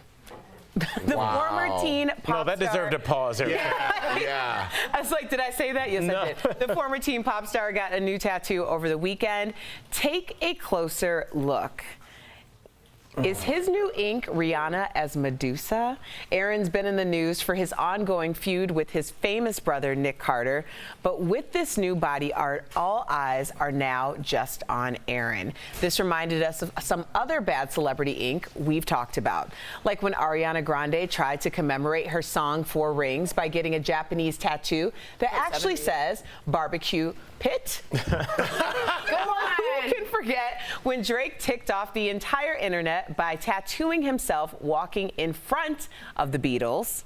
And in the Hall of Fame for questionable celebrity tattoos, Ben Affleck's giant back phoenix. Let's keep the fun going, shall we? By showing you more pictures of questionable tattoos, and then we'll all have to guess which celebrity the ink belongs to. All right, Y'all let's do ready? that. I got this. All right, here we go. Don't show us the. Kicking it off is this lip tattoo that says meow.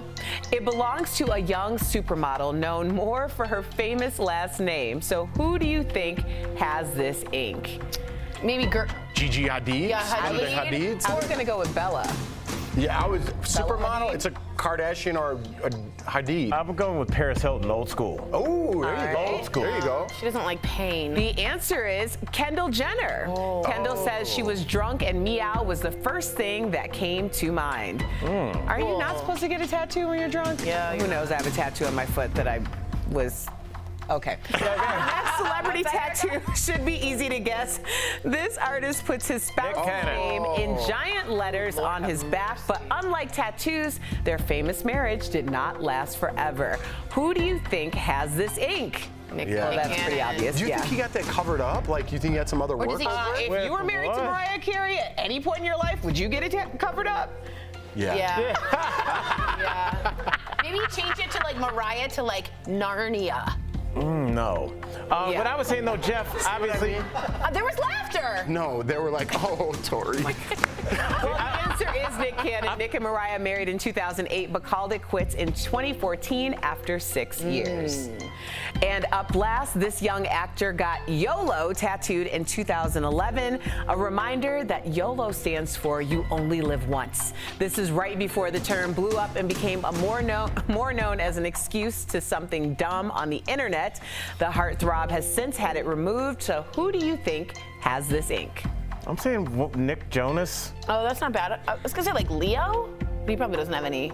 I don't think he would have been 40 years old when this happened. Wow, a lot of anger. Teen heartthrob. I'm going Nick Jonas. That's a I'm good gonna go one. Zac Efron. Oh, that's a good one too. Yeah, let's see. All right. The answer is Zac Efron. It's unclear exactly when Zac removed this tattoo, but it's officially gone for good. That was good, Erica. Have y'all seen Beach Bums, by the way? No. No. The movie with Oh, Zac with him in it? Efron and Matthew McConaughey? Yeah. I was gonna be like Buick. I don't know.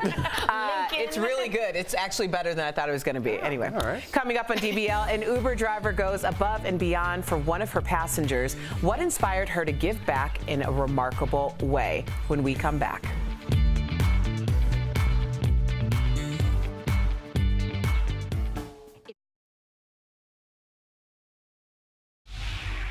Hey guys, welcome back to Beauty Blast. I'm Jeray Banks, or you can find me at Jeray for the Slay on any social media platform. Today, we're speaking about spot treatment versus slathering products all over your skin. This is very important because a lot of people suffer from different things like acne, over texture in the skin, hyperpigmentation in your skin, and the list goes onward and forward. I think I just made that up. It's cool though. However, with any of these type of symptoms in your skin, and when you're trying to correct these, you actually want to take a step back and not just slather them all over your skin. I know, it sounds like a good idea. If I'm breaking out, I should put this breakout product all over my skin so I don't break out in the future. You're wrong, honey. You actually want to use spot treatment for a lot of these, especially for something like acne, hyperpigmentation, or maybe even redness or anti-aging and wrinkles in the skin. Now, acne, for instance, that's a big one for a lot of people. You want to utilize your products or your serum treatments in those specific areas that you're breaking out. So let's say you're breaking out along your nose area and in your forehead. You want to keep your salicylic serums or anything of that nature in those areas because you may be at risk to over dry the rest of your skin. Now, I find that this helps a lot of my clients when they're going through some rough times of the year, especially when you're looking at times right after summer like we're experiencing now, where you might have seen some sun damage happen. Now, if your sun damage isn't happening all over your face, make sure once again that you're being selective on where you're placing your anti-sun damage or your vitamin C products so that you're not over brightening all over your skin and you're keeping those areas selective to where they need to be so they can really do the job they need to. Now, if you guys have more beauty questions, make sure to write me at Jeray for the Slay at any point in the show, and I'm sure to get back to you if I'm here. I mean, I work here, I guess, so I'm always here. It's cool. Welcome back to DBL. Today's Hard Threads is all about an Uber driver who changed the life of a veteran. Watch how this chance encounter between strangers is setting an example for others. After dropping off an elderly veteran at his dirty and neglected home, this Uber driver brought friends together to clean for him. Lauren Mulvihill picked up 89-year-old Ronald Debner from the hospital.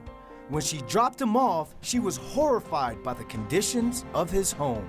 She spent hours trying to find someone to help, but his wife and 2 sons had passed away, leaving Ronald all alone. I was like, do you have anybody that's coming back out here to help you? Do you have anybody that checks on you? And he said no, he has absolutely nobody. So Lauren started cleaning herself and asked her Facebook friends for help. Friends turned out by the dozens to tidy up and rip out carpets. Friendship, to be together with people who care. I just don't have the words to explain how grateful I am.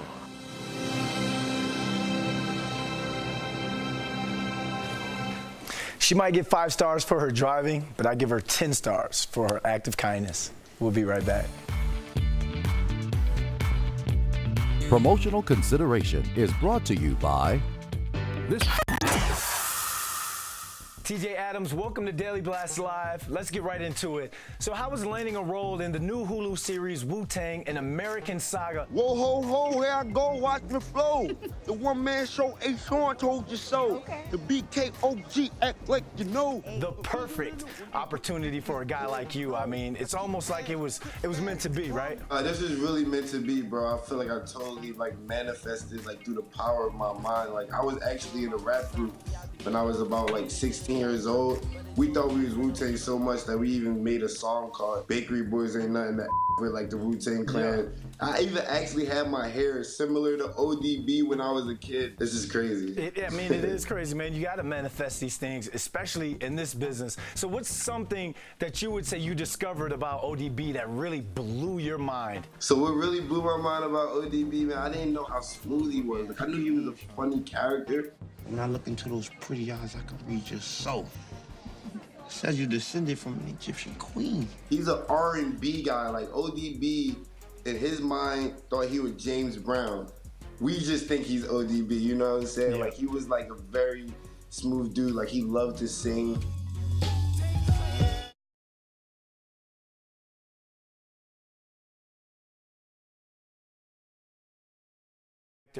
Who you feel as though laid the blueprint out for you? Tupac, man. I grew up wanting to be Tupac my whole life, so Tupac is definitely one of those dudes who inspired me to really do both at the same time. He was such an icon with it. TJ, man, first and foremost, thank you for joining DBL. Thank you for having me. And we look forward to seeing more of you. Thank you, bro. Peace.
Welcome back to DBL. We love sharing your comments. Al, Jeff, you got anything? I got something for you. All right. Gina Scully watching us on Facebook talking about Brandon's break said, if this is the case, he's talking about should college athletes be paid. I should have read this first. That was in his break. Yes, this was about on Brandon's YouTube break. and On Facebook. YouTube and Facebook. Yeah, so there's a question about should college athletes be paid. And Gina says the college athletes should not receive scholarships. They should pay their own way. So kind of to clear it up and put some context to it, the state of California ruled that if you have a likeness to like your jersey or something, you're going to get paid for that. So that's only the state of California. So we were talking in the break, and you could, like you said, find it on Facebook or YouTube. We were saying, why, if you were a 5-star college athlete or Brandon London, like say a 10-star, would you not go to California, right? Why would you go play somewhere else if you have a chance of getting paid in California? Yeah, I mean, and anything else, if they use your likeness, they need to pay you. I never understood why athletes are the only people that don't get a chance to get paid. You could be a 10-year-old kid on YouTube that opens up gifts, and these guys are multimillionaires, but if you're a 19-year-old where people enjoy what you do, you can't get paid. I never got that. Yeah. Well, I think it's such a small percentage of people that people have a really hard time relating, but as someone who bartended to help my brother through university when he played, it's necessary. We'll see you tomorrow, same time, same place.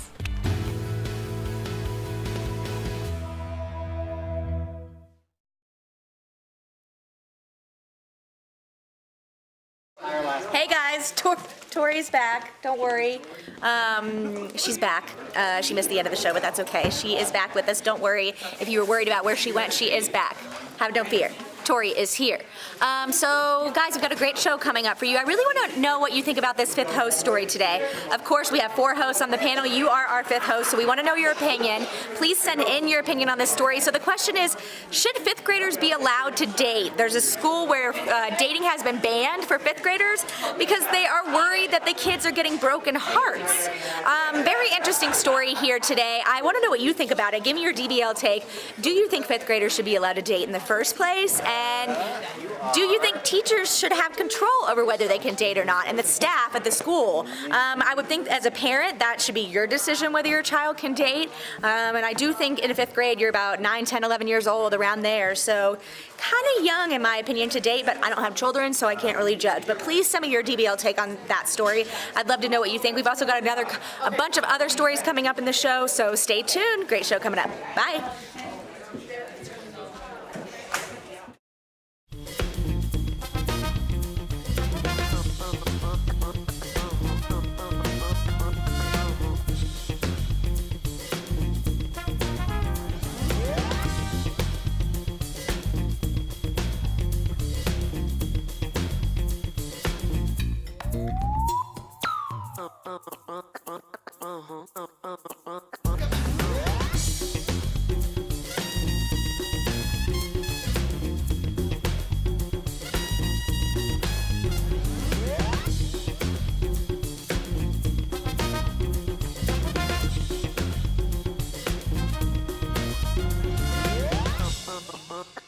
Talking about today on Daily Blast Live. Does the president think impeachment would lead to civil war? The tweet in question today as Alec Baldwin plays Trump again on SNL. I'm being impeached.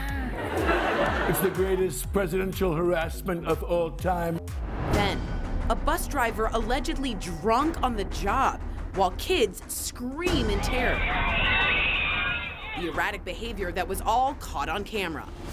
And the oddest celebrity Inc. will reveal the star who just got this massive face tattoo. Plus, getting in on the rage room trend. See how our own Jeff Schroeder relieved his stress by destroying stuff. I feel like I just went to a spa. Real, honest, entertaining, live. DBL starts right now. 3, 2. Welcome to Daily Blast Live. It's Monday, September 30th. I'm here with Lindsay, Jeff, Al. I'm Tori. Sam has the day off. Have fun. Let's get right to it. All right. Well, the president was tweeting up a storm this weekend. What? I thought it was good. You made like a series of declarative sentences. It was just weird. Way to engage the audience. It was very. Be nice. She's doing a great job. Well, Lindsay, we just started, and don't make me start it with you. Let's start again. Take 2. Okay. All right. Let's start over. Okay. Here we go. Take 2. Here we go. Welcome to Daily Blast Live. It's September 30th. I'm here with Lindsay. Yeah. Al. What's going on, guys? All right. The president was tweeting up a storm this weekend, furiously defending himself in the impeachment showdown. Trump talked about arresting people for treason and even civil war. He tweeted this quote by a pastor: "If the Democrats are successful in removing the president from office, which they never will be, it will cause a civil war-like fracture in this nation from which our country will never heal."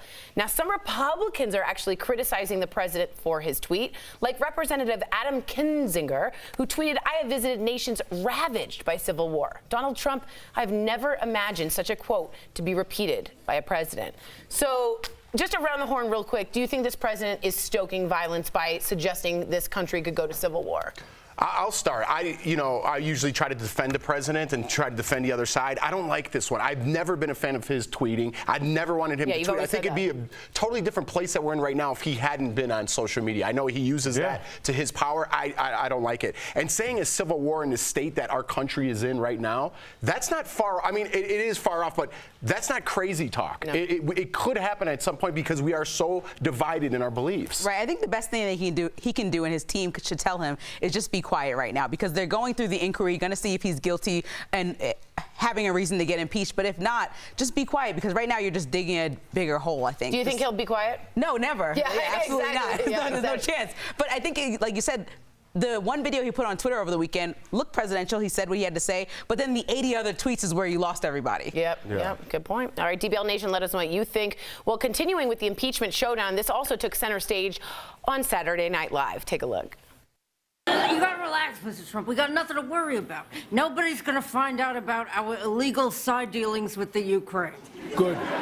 Or how we tried to cover up those side dealings. Great. Or how we plan to cover up the cover-up. Rudy, where are you right now? I'm on CNN right now. Let me put you on speaker.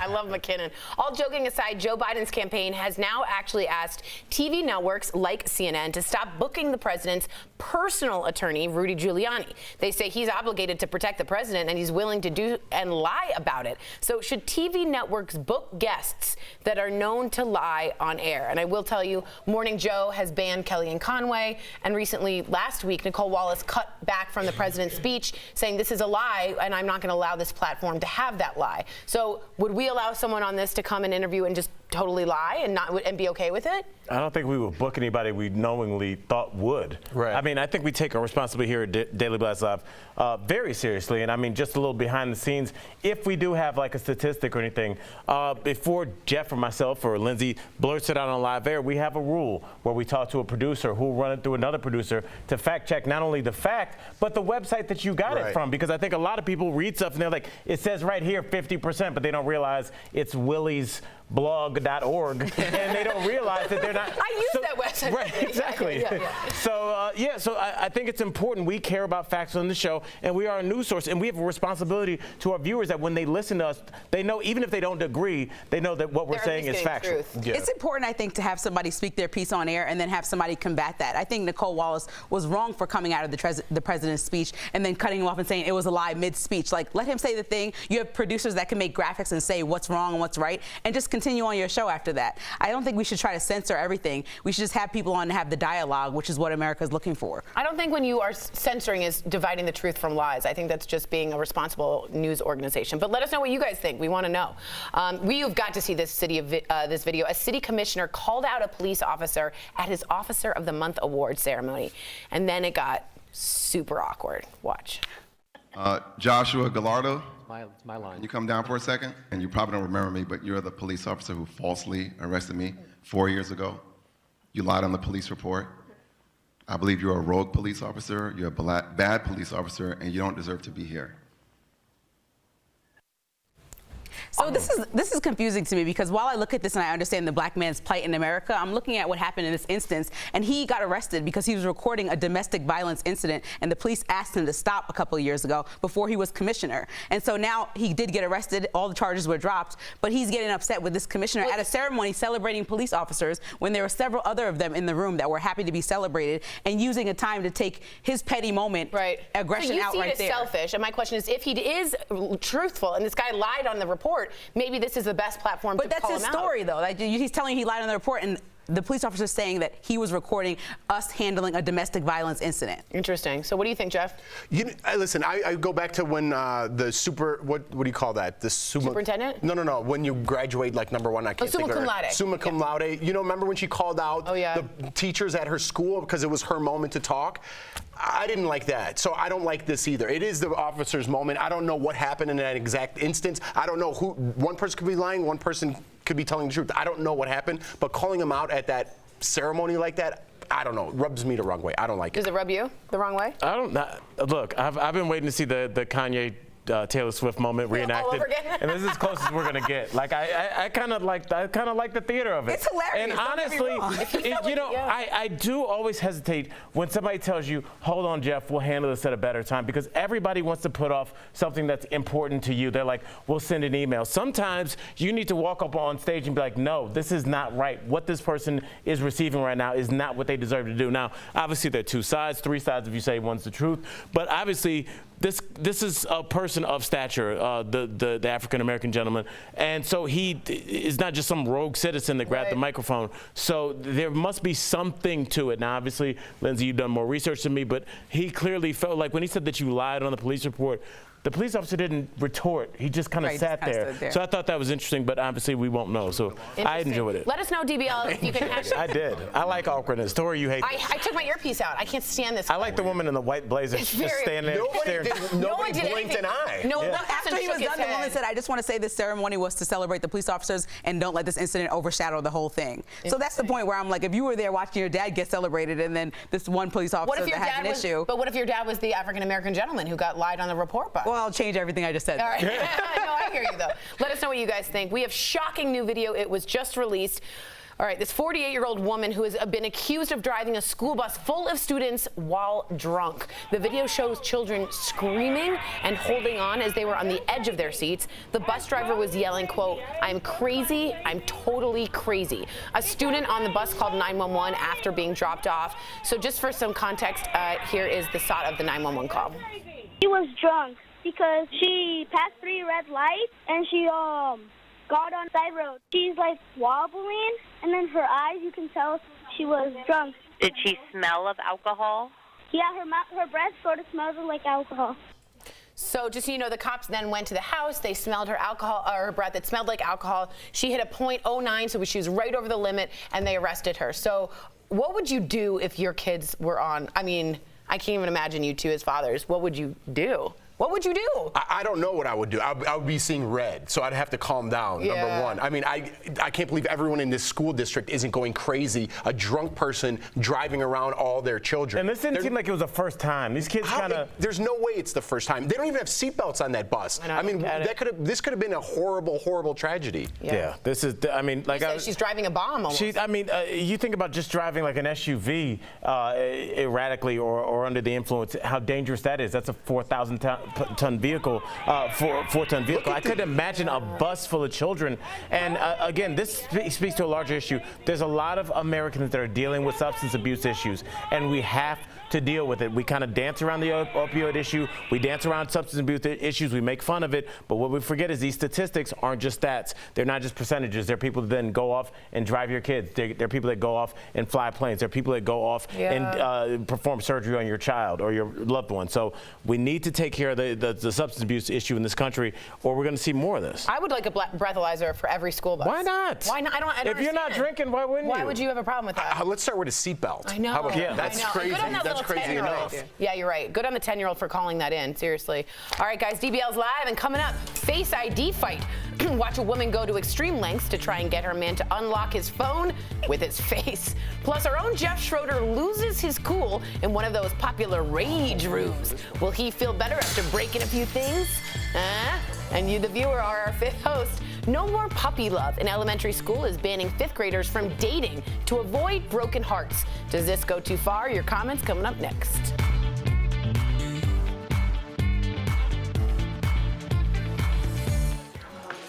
Hi, DBL Nation. As we're talking about that fifth host today, please let me know, how old were you when you first started dating? I feel like fifth grade is a little young, but I want to know what you think. Let's go to the desk and see what's going on with our hosts. Hey guys, what's happening? I love your hair. Oh, thank you. It's very Hollywood glam today. Thanks. What's up, Big Jeff? Hey, girl. Why the long face? Because I was thinking about summa cum laude and this valedictorian. You said super. You said super. I was thinking of summa cum laude, but it was the valedictorian that said that, right? From high school, it's valedictorian, yeah. Yeah, that was who I was referencing. And she said her teachers were drunk. Remember that? Yeah. Wait, what did she say? That's right. So this girl got up, the valedictorian, not summa cum laude, the valedictorian of her high school, and I disagree with Tori. Yeah. You said super. I thought you meant summa cum laude. Thank you. I don't know if I went that far. But anyways, so the valedictorian got a chance to speak and address, everyone there. And she goes, "I'd just like to thank my teachers who are drunk," and called out all the teachers and put them on blast. And I thought that was terrible of that student to do that. I remember that. So this kind of reminds me of the same thing. You know what I mean? It's the whole school's moment. It's this officer's moment. Again, he might have said he lied on a police report, but that's alleged. We don't know if it's true or not. That's true. And look, my first initial response was hilarious, laughing. Oh yeah, I was wow, laughing too. Thank you for calling him out. But as I started to do research on the story, and I was talking to my aunt about it, she was like, "No, this is actually really messed up for the Well, let police me ask you a officer question. because What if that cop had gone to the supervising officer and nothing had been done, and he had already complained? that's usually the story, unfortunately. I mean, I'm Why sorry, the we city just commissioner. automatically will believe his story. But did the because- cop react like somebody that had no idea what he was talking about? He No, he he reacted nodded, dude. Like, he did- nodded and went He like this nodded, at the and then at end. the end he went, Like, are you done? what if you were in the city commissioner's position and this had happened to you? And- Would and you it have got- used that moment? And as- it got thrown away? Yeah, The but would case you got have thrown used that away? moment? Brandon's up here with his finger raised. So the cop said that. I want to hear this. The cop said that he was telling that man to back up and all that, and tell him not to come up behind him and all. But the guy who called him out, has cell phone camera, and the body cam showed that the cop was lying. So that's why it got thrown out. Okay.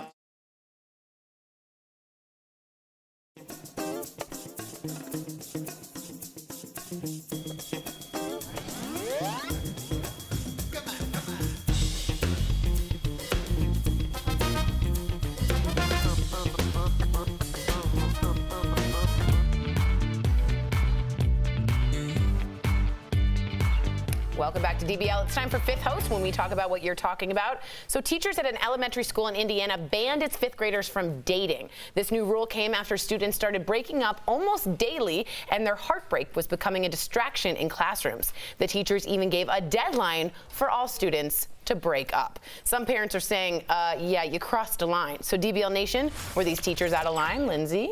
All right, so Susie from Facebook says, maybe if the parents handle it appropriately, there would not be a need for the school to deal with it. They are too young to deal with the emotional side effects of dating and breaking up. And I just disagree, Susie. I thought I was in love in third grade, and I was wrong, but guess what? Life went on, and everything was okay. So I think just let kids be kids. All right, Maureen from Facebook says, the more you restrict them from what they are going to do anyway, the more desirable it will become. Get ready, because I'm doing this joke every hour. Is this the same town as Footloose? Come on, you can't ban that. I'm doing it again next hour, too. But I totally agree with what you're saying. The forbidden fruit. Ah, how sweet it is. All right.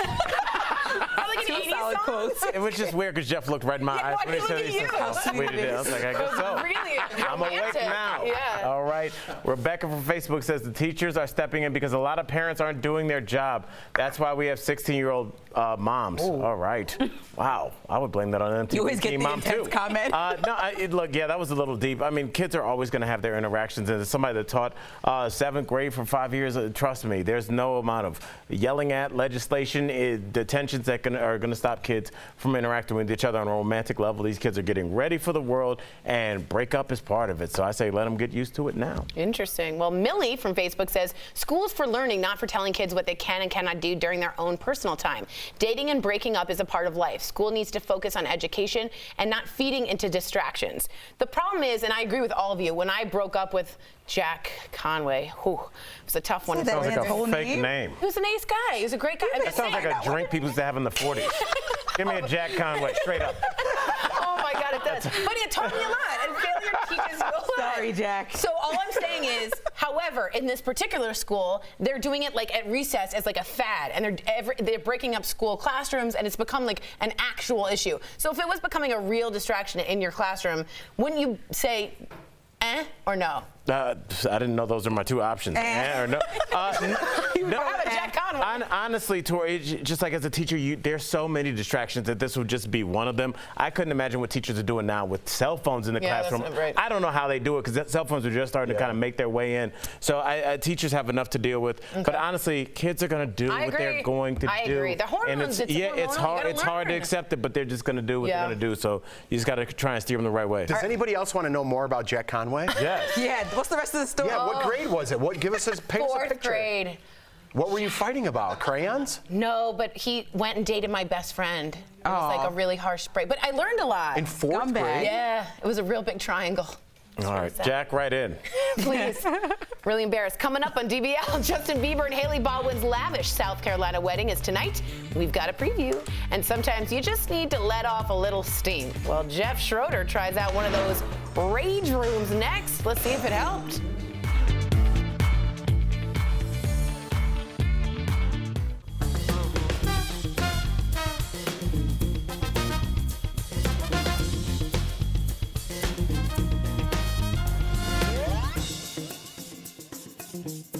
Tyrese. Tyrese ended up liking men, so it didn't work out for me in the long run. That was a fake person.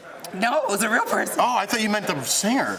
No, Tyrese. I'm not gonna say his last name because of Tori. Oh, I thought you. Wait, you had a. I really loved the person. You think you're? He told me he liked my outfit, and I wore it probably every week for like 2 months. Yeah, like every Wednesday. What? Really cute. Like my mom would be like, "What's the deal?" And then my mom was like, "Cool, same outfit, huh?" My purple number. Oh, I used to. Said he liked my outfit. Jack. I think that's when you're just finding your romantic feelings. Right? Jack, have you ever looked him up on Facebook? Yeah, he actually married a classmate of mine, and they have 2 kids, and they're doing great. Really? Yeah. Do you still? Hey, how you doing, Jack? Like on Facebook or not really? I think I like stuff of his, but it was just like I remember the feeling of like really thinking, oh, I'm so in love, and when he went and dated my other friend or whatever they did, the heartbreak. Did he marry this other friend? No, he actually married a 3rd person. Yeah, from the Jack, take it out of the school district, bro. Yeah, you gotta. Like there are other people on the planet. You went in my 3rd grade class. I have no interest. Jack doesn't travel much, huh? He stays pretty close to the. Man. Some people are like more comfortable guy. in there. Yeah, but I just remember the feeling of like the ache and the pain of being broken up with, and I think you're absolutely right. It was a failure that you have to learn with. Then when John S. broke up with me, I was like, I remember this feeling, and it helped. Jack and then John S. Yeah. Wow. He said, you know how he broke up with Tom Johnson? You do have This is how John broke up with me. names that people check into a hotel under. Yeah. Harrington Sutherford. Frank Smith. He goes like this. Peter Thomas, my 3rd boyfriend. He goes, Tori, I think it's over. And you know what's sad is I really wanted a girl to watch me wrestle during wrestling season in high school. And I broke down. You broke up with him during the Really? season? He broke up with me? Welcome back to DBL. If you don't know me, sometimes I let my social rage get the best of me. Just watch. Like, do you have no social compass at all of what's going on in life? If you do, it should be legal to cattle prod them. So long later, friendly skies, because there's no such thing. Like a child. All right, that was 4 insults, and I already said I'd shut up. I'm just thinking of my mom right now. If you don't have anything nice to say, don't say anything at all. Okay. Mom, I'm being quiet for you. Papa. We can all agree that life can be challenging, and sometimes we just need to let off some steam. So I found a new way to smash some stress. Let's check it out.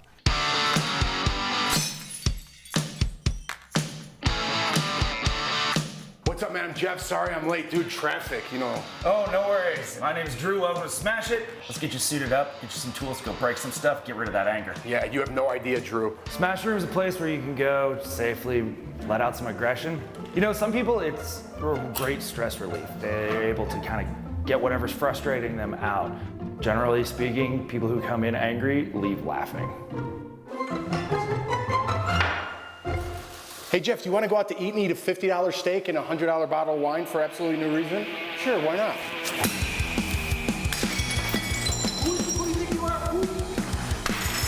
You don't like what I have to say on TV? You think my hair's too gray? I'm too old? How about this?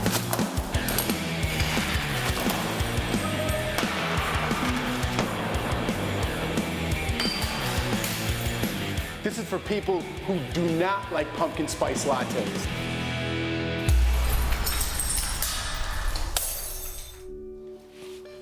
Just look at that. Feels good. Feels good. I feel like I just went to a spa. I would definitely recommend this to others. This is the kind of therapy that works for me. So if you're like me, hit a Smash Room. There you go. Did any of those had to do with work? Did you smash any dealing with work? Like, were any like had Tori's face on them? You got to make it about you. Yeah. They sure did. That pumpkin was. All Tori. No, it was a pumpkin spice. No, it wasn't. I get worked up at work. I get worked up in my personal life with my family, and I am just a high-strung guy. I've always been like that. This helps me release rage, sadly enough. No. Like, we're going to the gym. If I don't go to the gym, like, and kind of get out some of my whatever the hamster's running upstairs, you know what I mean? Yeah. I gotta like, otherwise I get all like boxed up. How much time do you get in there? What do you mean? In the Smash Room. Surprisingly, I was like, dude, I'm gonna break this whole place. I got tired. I was like, I'm sure. Because I was really like trying to smash stuff. Yeah. That was the smartest sentence you ever said. I love it. The pumpkin was definitely you.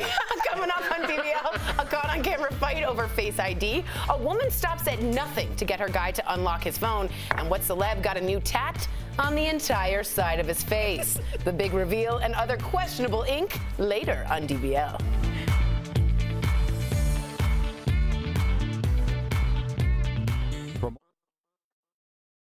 We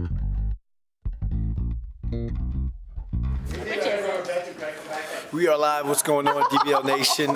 Brandon London here with your sports lifestyle update. This is what's going on in the world of sports. So I don't know if you've heard or not already, but the state of California, the governor has now signed a law that will allow college athletes to hire agents and be paid money for their likeness. So basically, what's that saying? That athletes or student athletes are now able to sign deals with sportswear firms, soft drink makers, any other businesses out there that profit off their likeness. Now, I know a lot of you and a lot of people out there don't think this is fair, don't think this should be happening, because a lot of you say, like, oh, you're getting a free scholarship, you're getting a free education. You had to pay $40,000 a semester or $40,000 a year at a school to be a student, but the student athletes get their services is what should be able to wipe that debt or wipe that tuition free with that scholarship. But how much money is the school making off that athlete? Well, the NCAA in 2007 reported that they had made $1.1 billion in revenue. And how much of that does the athlete see? Well, you may get a Pell Grant to where you may get $2,000 to $4,000 in terms of Pell Grant money or Pell Grant check for that semester, but you can't have a job.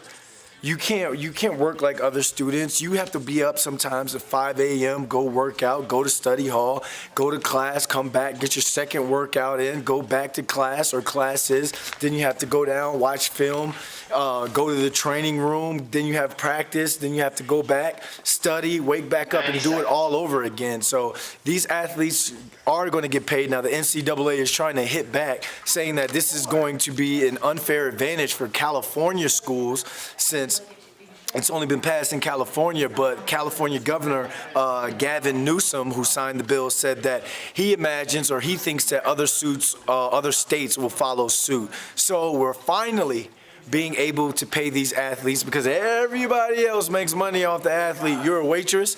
Let's say there was Notre Dame, Virginia this past weekend.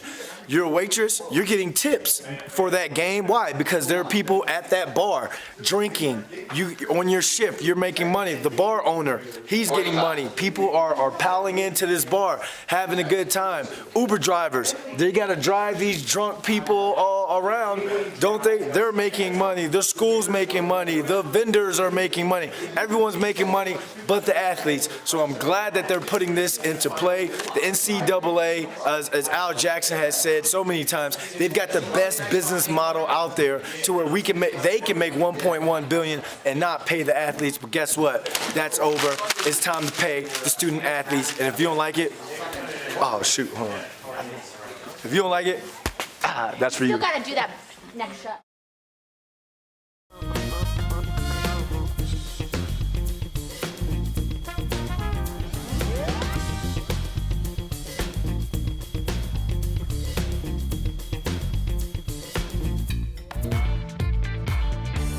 Welcome back to DBL. Elon Musk, the CEO of SpaceX, just unveiled his newest innovation. Drum roll, please. Or it's already on this picture. All right, so check it out. It's a Starship prototype that will ultimately bring people to and from space and be reusable. He says he wants to make space travel like air travel. And he says his new Starship will be ready to make orbit in less than 6 months. So who's interested in going? I'm glad we were specific about coming back. Yeah, I know. Who wants to just go to space and never come home? Well, you know, there's a group of people going to Mars that know they can never come back. And there's like a group of like 2 million that have signed up for it. Because at some point, you don't have time to come back if you're going to go all the way to Mars. Do we want to send our first group of people to Mars that have nothing to lose? That's a good point. Like, I want you to want to come back. You're like, I'll go. I don't care. Well, if you want to go and not come back, beat it. Would you guys go on this just for air travel? Like, would you? I don't get the point, though. There's no window. Right. And just to say I went to space, like the danger kind of I'm kind of over those days. You know what I mean? I just feel like once we can send people to space, I'll just start telling people I went to space. Yeah. You can Get a green screen. Yeah. How was it? Cool. Yeah, it's great. It was dark. Man, I wish I Super could. dark. Yeah. Yeah, that's Next true. time I'll go, I have pictures. It would be cool if you could, I don't know, there's no windows on there, but to see the Earth from like up there. I think a camera has fiber optics to show you on the inside. I don't want a camera if I'm up there. I know what I mean. All right, if you're leaving us right now, you can still watch us live on Facebook and YouTube. Here's what's coming up next on DBL. 13 million views and counting. A woman tries desperately to get a man's Face ID to unlock his phone. I wonder what he's hiding. And when bad tattoos happen to good people. The worst Celebrity Inc. When DBL comes back. Guys, Kelly Schubert here with the DBL Digital team. Happy Monday. We're happy to have you here with us today.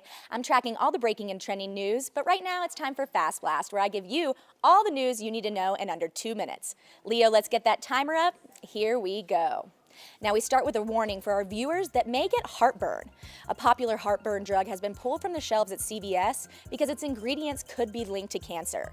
Not only is CVS stopping the sale of Zantac, it's also pulling the generic version from shelves, so this is a really big deal. The U.S. Food and Drug Administration has warned about the link to cancer, but so far there's not been an official recall. CVS isn't taking any chances though and says it will no longer sell the drugs. A scary scene on a flight from Denver to Orlando over the weekend. Take a look at this. A passenger named Bobby Lewis shot this video from inside the plane, showing the engine exposed and flapping in the wind. The metal surrounding the engine was peeling off, and so pilots of the United flight had to turn around and land back in Denver. Now the good news here, no one was hurt, but that's definitely not something I want to see while flying 32,000 feet in the air. You know what I mean? No thank you. And it's day 7 of the Dallas murder trial making national headlines that we've been covering for you. Last September, Amber Geiger shot and killed her neighbor, Botham John, after she said she mistook his apartment for her own and thought he was an intruder.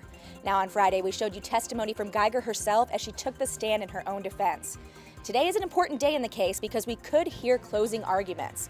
Now I'll of course keep you updated on this developing story and bring you any new information as soon as I get it. Another day, another vaping story. The CDC released new information saying that a lot of its cases of illnesses aren't related to vaping nicotine, they're linked to vaping THC products that people have bought off the streets. The CDC says young consumers may not even realize they're buying products that are unregulated. But the biggest issue, the CDC says a lot of the people who have gotten ill smoked both THC and nicotine products, so it's hard to pinpoint exactly what's causing people to get sick. Now, DBL Nation, I know I ask you this question every time I do a vaping story, but if you vape, does this make you want to stop? I'd love for you to give me your DBL take on all of these stories, and we'll discuss them live in the next break. All right, DBL. We're talking about what you're talking about. Real, honest, entertaining, live. DBL starts right now. 3, 2. Welcome to Daily Blast Live. We're live, so let's get started. Mazel tov to the Biebers are in order. Yes. Wedding. All right. Yeah, I'm down. Thank you. Yeah. I was just confused about the mazel tov. I don't think they're Jewish. No, but I am. Okay, well, I like the congratulations. Justin and Haley are in South Carolina right now for their religious ceremony with a small group of friends and family. The couple first got married last year at a New York courthouse. How do we feel about smaller weddings? You like this, don't you? I love it. I don't know how small the wedding's going to be. It's like 36 people. But it's just for family and friends. Yeah, it's very small. Oh, okay. So I'm happy for the Biebs. Honestly, I mean, I've been a fan of Biebs ever since I saw Never Say Never, which sounds very sad of me. But it is a great documentary. It's a great documentary, and you see like how a child of that magnitude, what he goes through. And he went through a lot. He lived 2 lifetimes already, and he's coming out, what is he, 24 now? And he's already cleaning up his life. He's found God. He found Haley Baldwin, luckily enough. So he's got his life back on track. I'm happy for my man. Give him a mazel tov. Mazel beef. Yeah. I applaud him because I'm like, you could have got married in LA, which would have been triple the price, but he went to South Carolina and made everybody come there. I know. And it's like, I feel like He paid for everybody, you know? Oh, well, I guess it evens out. But if he didn't and all his rich friends flew there, he saved a lot of money. What do you think about Haley Baldwin being a smart choice only because she's a Baldwin? Yeah, she knows the fame game. I think it's a big deal, and I think like we look at his behavior, and we've seen what happens to kind of young star phenoms that kind of have no boundaries, and kind of what happens when that comment kind of fizzles out. I look at him as having having a nice, stable, dare I say, boring life. Yeah, I hope And that's so. not a bad thing. Right. Stability is not a bad thing. It's always looked at it like that. But we've seen what happens to people that live every day like it's New Year's Eve. That's unsustainable. And I do like, it seems like he's stable, he's found God, and it's put him on a path that I'm really happy for. Yeah, me too. Yeah, could you imagine like just living your life under a microscope like he's gonna have to the rest of his night? You get too drunk one night, you better go to rehab. You get a speeding ticket. You get 2 speeding tickets. This guy's out of control. Yeah. Like it's everything you do in your life under a microscope. It's got to be so hard. Since and I don't he was think people like, what, grasp 7? that. Yeah. He you was a can't prodigy grasp that. drummer at like 2. I mean, he was a great talent. So great documentary to watch. Never Say Never. All right, guys, we have some serious news. Stacey Dash has been arrested. Raquel, fill us in on what's going on. Well, Tori, a fight with her husband has landed Stacey Dash in jail. Last night, the former Clueless star and Fox News contributor was taken into custody for domestic violence in Florida. Reports say she allegedly pushed and slapped her husband, Jeffrey Marty, and police found scratch marks on his arm. But Stacey's manager tells TMZ she acted in self-defense, fighting off his attack. Now, this is her 4th marriage. The couple got married last year, and right now she's being held on a $500 bond. Stacey Dash. Yeah, I used to have a huge crush on her when I was a little kid. Clueless days. Yeah. Clueless days, yeah. I think she evolved since then a lot in a direction a lot of people didn't love. Didn't expect. Yeah, she's just very erratic. That 4th marriage might be on the rocks, so you're saying there's a chance. There you go. Yeah. Oh boy. I don't know if you want that. Nah, I think I'm all set. Dash away. There we go. Yeah. Wow, it sounded like space in here. We just went to space. It was like an absence of sound. All right, guys, Face ID, you know this thing, right? It's supposed to make life simpler. Well, not for this woman who is desperate to get into her boyfriend's phone. At first, it looks like she's pepper spraying him, but no, she's trying to get it unlocked using facial recognition. He dodges the phone left and then right. He even closes his eyes. Wonder what he's hiding. Well, the video actually turns out to be a parody video for an Instagram star, but it has us asking, do you share your phone password with your partner and you dodge like this? Like the Matrix. Yeah. Do you guys ever have a problem with sharing your password? I share it, and I have my boyfriend's password, but it came about, I know Al thinks this is a ridiculous story, but you know when you're together and you're like, hey, just unlock this so I can do this thing I was trying to do. Like the Apple TV remote is on your phone. That's a good one. Just unlock it, and then I'm going to obviously remember it. It's only a couple numbers. That's all you need is the remote? That's all? I'm just like, at least be honest about what we're talking about here. I just think she wants to know that she can. Okay. And I think if you were like, hey, we're going to order some Thai food, what's your password real quick so I can just order on your account? And if he goes, if he hesitates, that's gonna be a little thing. Even if he gives it to you, you'd be like, what was that? So I think it's an innocuous thing that's a bigger thing. In case of emergency, I'm probably gonna need. I think it's for emergency. I do want to be able to get into his phone. No, that's me being completely sarcastic. I'm just seriously. Would you? Do you ever? I give mine out. So I've learned that a long time ago. Like it's better just to be honest, open, but I'm telling you, if you start digging for something, you're gonna find something. That doesn't necessarily mean it's bad, but you obviously have something going on in your head that you want to find something. So you're gonna find something that happened with me and my wife with this stupid app, The Chive.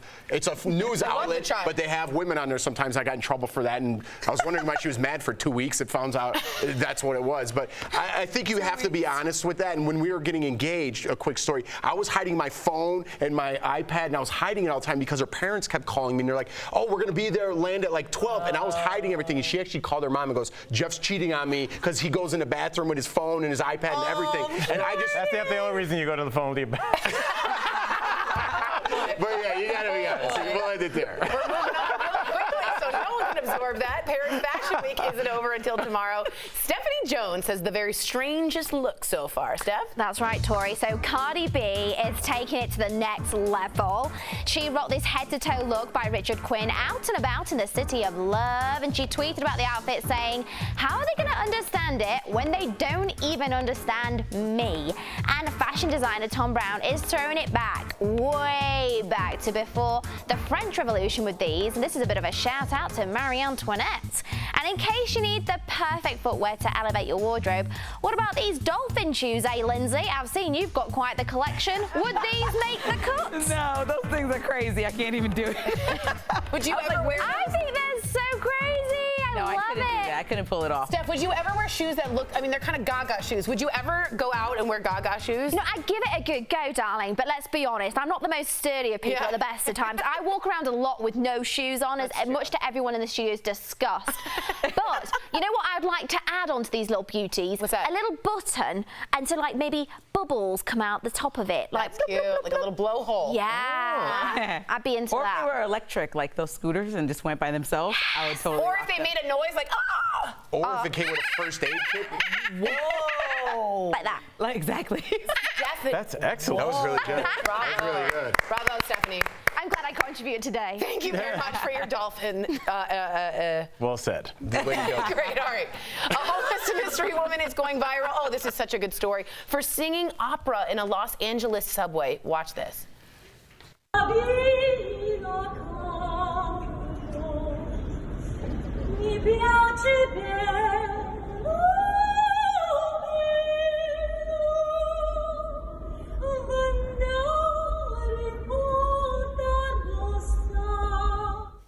Now we know her name is Emily, and she's never been formally trained. She said her violin was $10,000, and that was her source of income. She also, I did a little research, loves singing in the subway because of the acoustics, and you sound like you're in the Met. You know what that made me think of is that movie Jamie Foxx is in called The Soloist. Mm-hmm. So it's about a brilliant violinist, and it's like, I just always think to whom much is given sometimes, like a brain that's genius like that really is more subject to mental illness. I don't know what's going on with this woman, but it does look like she's homeless, and it's just like, if we could just get people the help that they need, it looks like the world has lost an incredible voice. And the sad part is she lost her money because of medical bills. Yep. So it was like the last thing she had was her violin, lost that. But I know a lot of people have been tweeting and on all social media, America's Got Talent. Yeah, so I'm really hoping that she can get, like someone can take a look at her and try to help her with her craft, and maybe that can bring in a new income. She said she's been praying really, really hard. And just, you know, a police officer took that video because he was so moved by the sound. Wow. It's beautiful. There's a lot of talented people. If you ever travel to New York City and their subway system, there is a lot of talented people. They should almost do a show just based on like subway talent or whatever it is. You know what I mean? True. Get a little clever, but yeah, I mean, this woman would be on that. I think something's going to happen for this woman. Oh, I think she's going to. Simon Cowell has to. But it's like, what do you call underground talent? Yeah, that's true. I like that. Because you get on the subway and the people do backflips. I'm always like, wow. Yeah. Anytime somebody does that without hitting anybody, I'm giving them some of my money. I don't care. That's like amazing. I'm going to go do a cartwheel back there. All right, we want to give a big DBL shout out to two fast moms. Shelly Ann Fraser-Price and Allison Felix took home gold last night.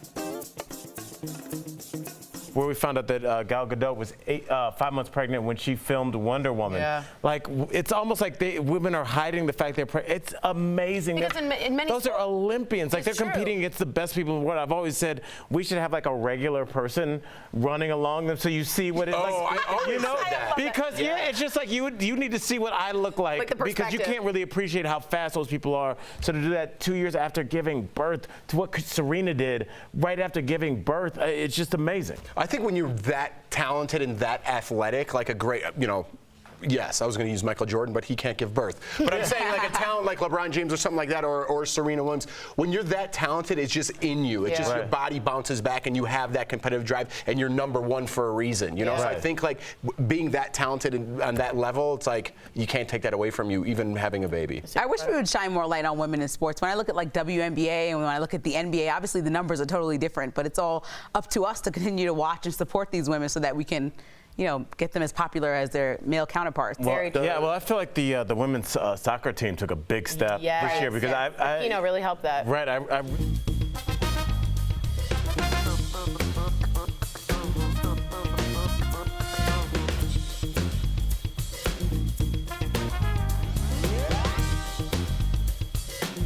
I saw more internet activity with the women's team than I did the men's. So. Yeah, I agree. I think they're doing a great job. The women's WNBA finals is going on right now. Could anyone name the two teams that are in it?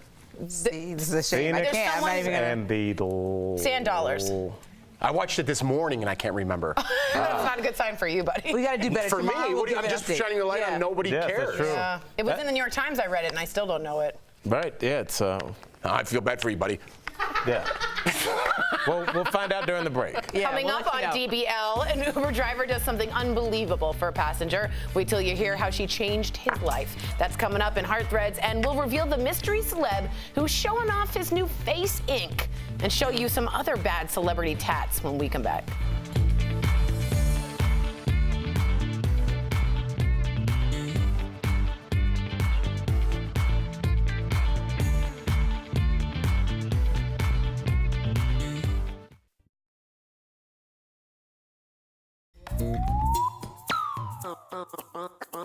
You $1 million for each WNBA team you could name. Oh my gosh, that's so interesting. Well, Not the a two million. teams are the Suns and the Mystics. Well, the Chicago Storm, I could name. Suns are Connecticut, I believe. Seattle Storm.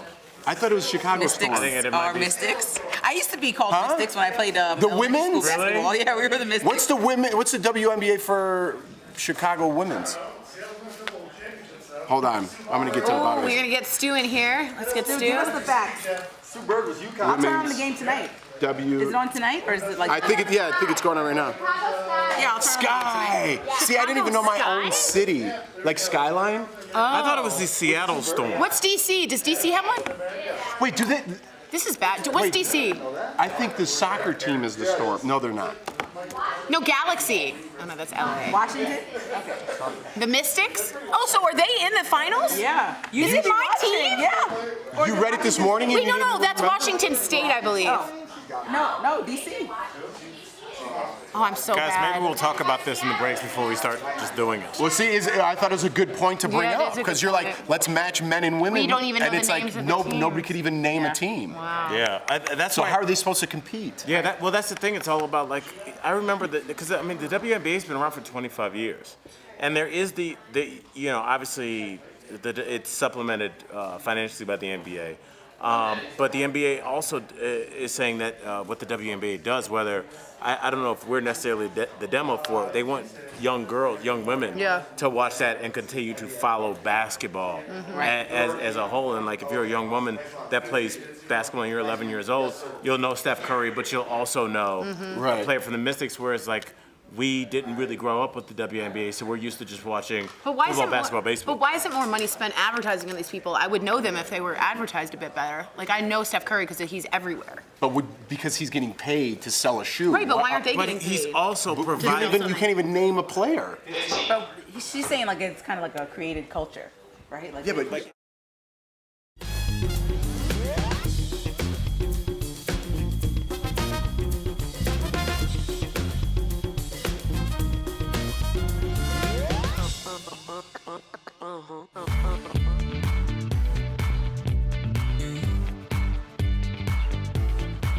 Welcome back to DBL. Aaron Carter is back in the headlines. This time, it's for his face. The former teen pop star got a new face tattoo over the weekend. So let's just take a closer look.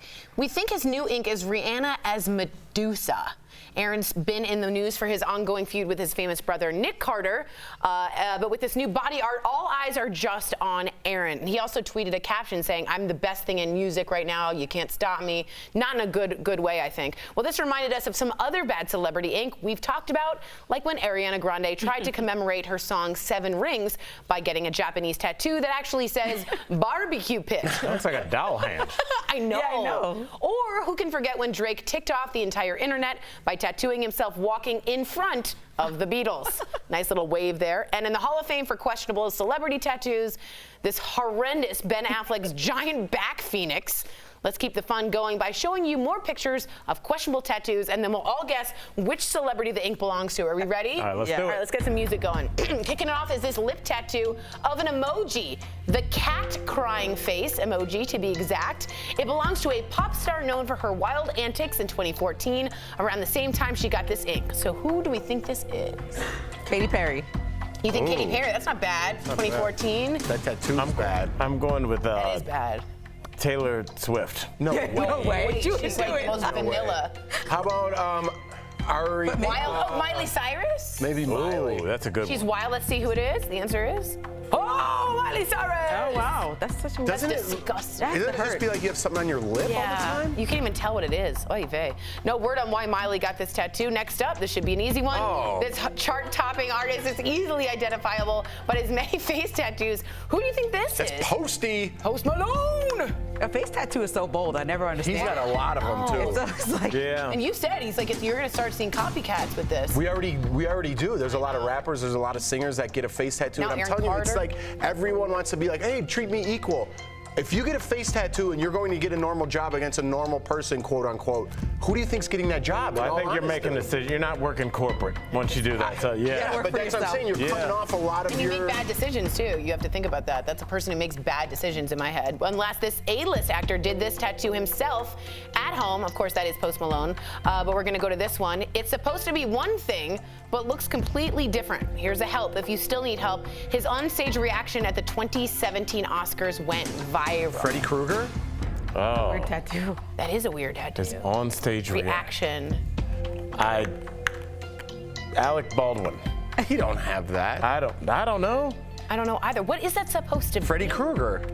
That's going to be actually Freddy Krueger. Okay, let's see who it is. The answer is Ryan Gosling. Oh, wow. He's got that tattoo? That's so weird. The On actor his said leg? It's supposed, no, it's an arm. It's supposed to be a monster hand dropping a heart, but it looks more like a cactus sweating. Better luck next time, Ryan. He did that himself? That's terrible. When did he go crazy? I don't 2017 know. Oscars. I also don't remember his antics at the Oscars. Yeah. I appreciate a tattoo, though, just like Jeff said, anywhere here or like something. I don't want to see it really. My only thing with tattoos, and almost no matter how good they look, is they don't age Yeah, they don't well. age well, Because yeah. your skin is constantly kind of degenerating and the ink is kind of degenerating, and we get better and better at tattooing. So even if you have the top of the line tattoo in 2006, in 2019, people are gonna be like, oh, you have a dolphin on your calf, but it looks old and faded. Is it? Sometimes you can't even tell. Yeah, it's just like they don't age well. Or if you do a face and then it sags. Do none of you guys have tattoos? I have my grandmother's name on mine. Do you? Yeah. I don't. I've always wanted one, but it's a hard thing for Jews to get tattoos because of the Holocaust, unfortunately. People feel that way. I have 5. You do? Yeah, but you can't see them. Wow. Nice. Learning something about Lindsay. All right. Give us one. Yeah, tell us one. Give us one. You have one right here. It says "Be still," because I'm very same as you, but I know how to just. So I just remind myself all the time, or remind everybody else. I should just face you and do this. It's okay, Jeff. Let us know what tattoo you would get if you could get one. Coming up on DBL. Well, they can get one. Yeah, you're right. You're right. All right, let us know. If they choose to get one. Stop it! An Uber driver goes above and beyond for one of her passengers. What inspired her to give back in remarkable ways when we come back.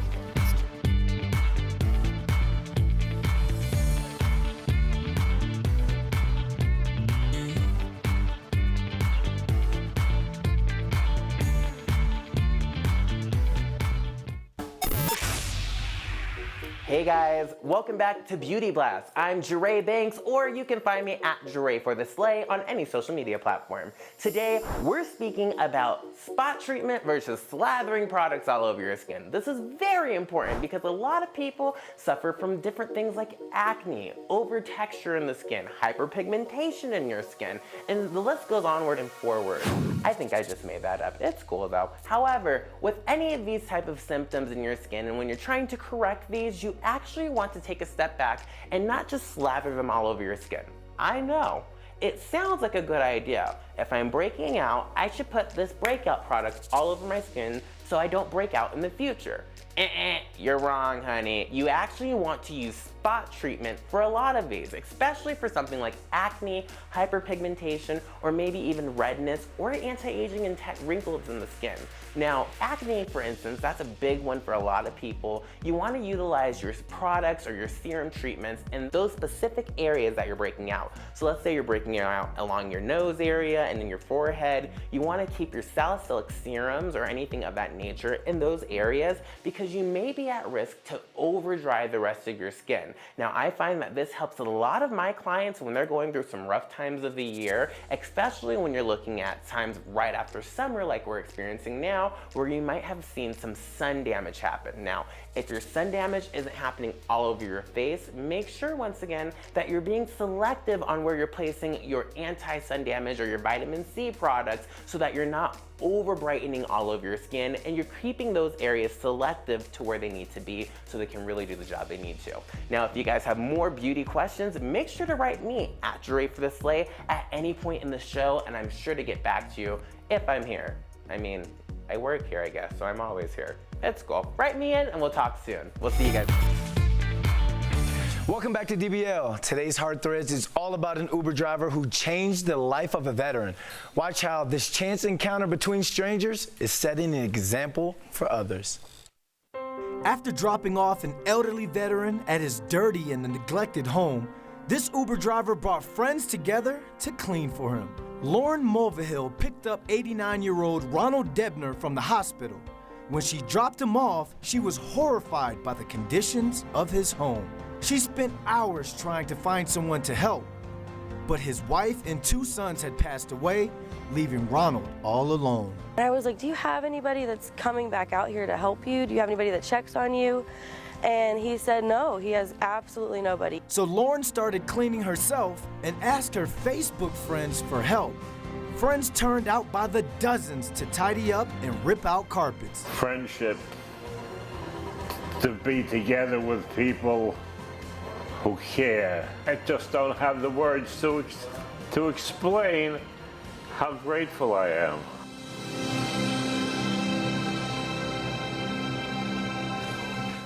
She might get 5 stars for her driving, but I give her 10 stars for her act of kindness. We'll be right back. Promotional consideration is brought to you by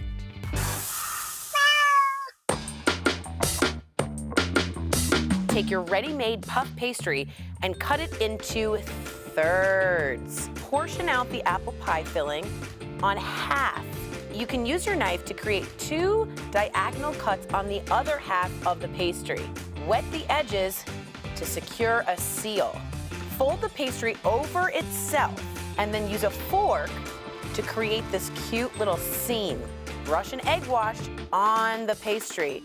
Sprinkle a little cinnamon and sugar for a sweet treat. Now the only thing left to do is to see if my co-host can tell the copycat from the original. All right, so the next step is just to have the people test the baked apple pie. You ready? I'm ready. All right, Exhibit A. You can give me a little smaller piece, but that's good. That's really good. Okay, and now we're going to option B. You ready? So as you're chewing, I want you to think, which one is the copycat and which one is real? That was good. Okay. I'm the only reason I'm going with that this is the real one, right, and the B was fake. Yeah. The first one was a little crunchier. A little crunchier, okay. I don't even know what that means, though. That could be the real fake You one. look ridiculous in that mask. Next up, we have Stephanie. Nice, girl. All right, ready? Open the mouth, and we have Exhibit A. Oh, wow, big. It's a big one. I didn't mean that. It's a lot. Sorry. Now we're gonna give you. Ready? Yeah. Sorry. Oh, very large. I'm very sorry. Which one is real? Which one is the copycat? I think the second one is the copycat. Last up, we have Erica Cobb with their copycat kitchen. Exhibit A, Erica, go ahead and open. Oh. She's like, please don't feed me. Okay. Okay, good.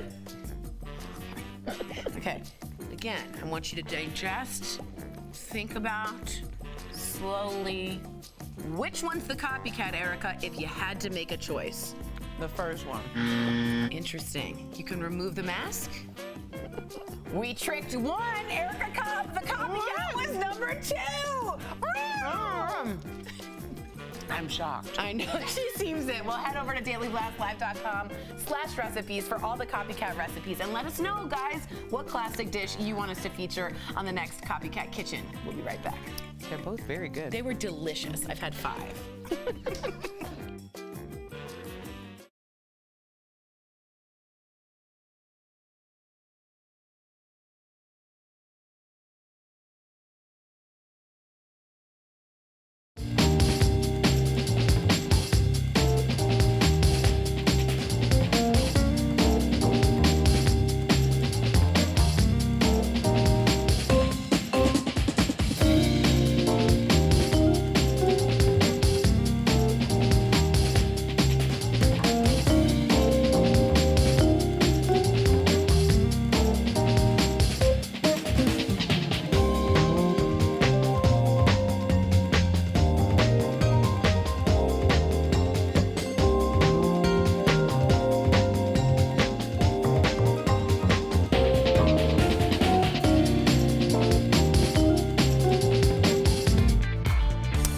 Welcome back to DBL. We love sharing your comments. Al? All right, our buddy Michael Loveland says, dang, poor Jack Conway.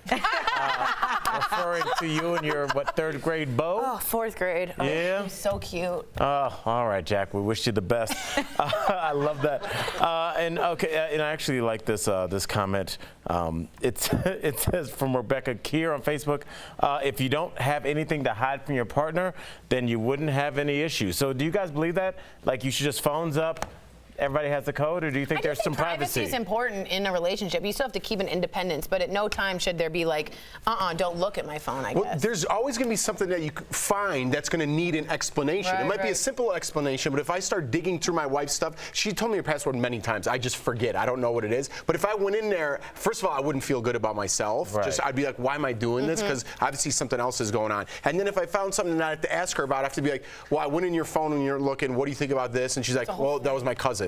Well, now I feel like an idiot. Right. You know what I mean? Yeah. All right. And where does it stop? It's like you leave your computer open, your phone, and then you have to kind of be like hiding everything. But if you are with someone who's constantly hiding, you might want to look into that. That's true. How about hide and go seek? That's a good one. I love that game. We'll see you tomorrow, same time, same place. Be good to each other. We're all facing an uphill battle.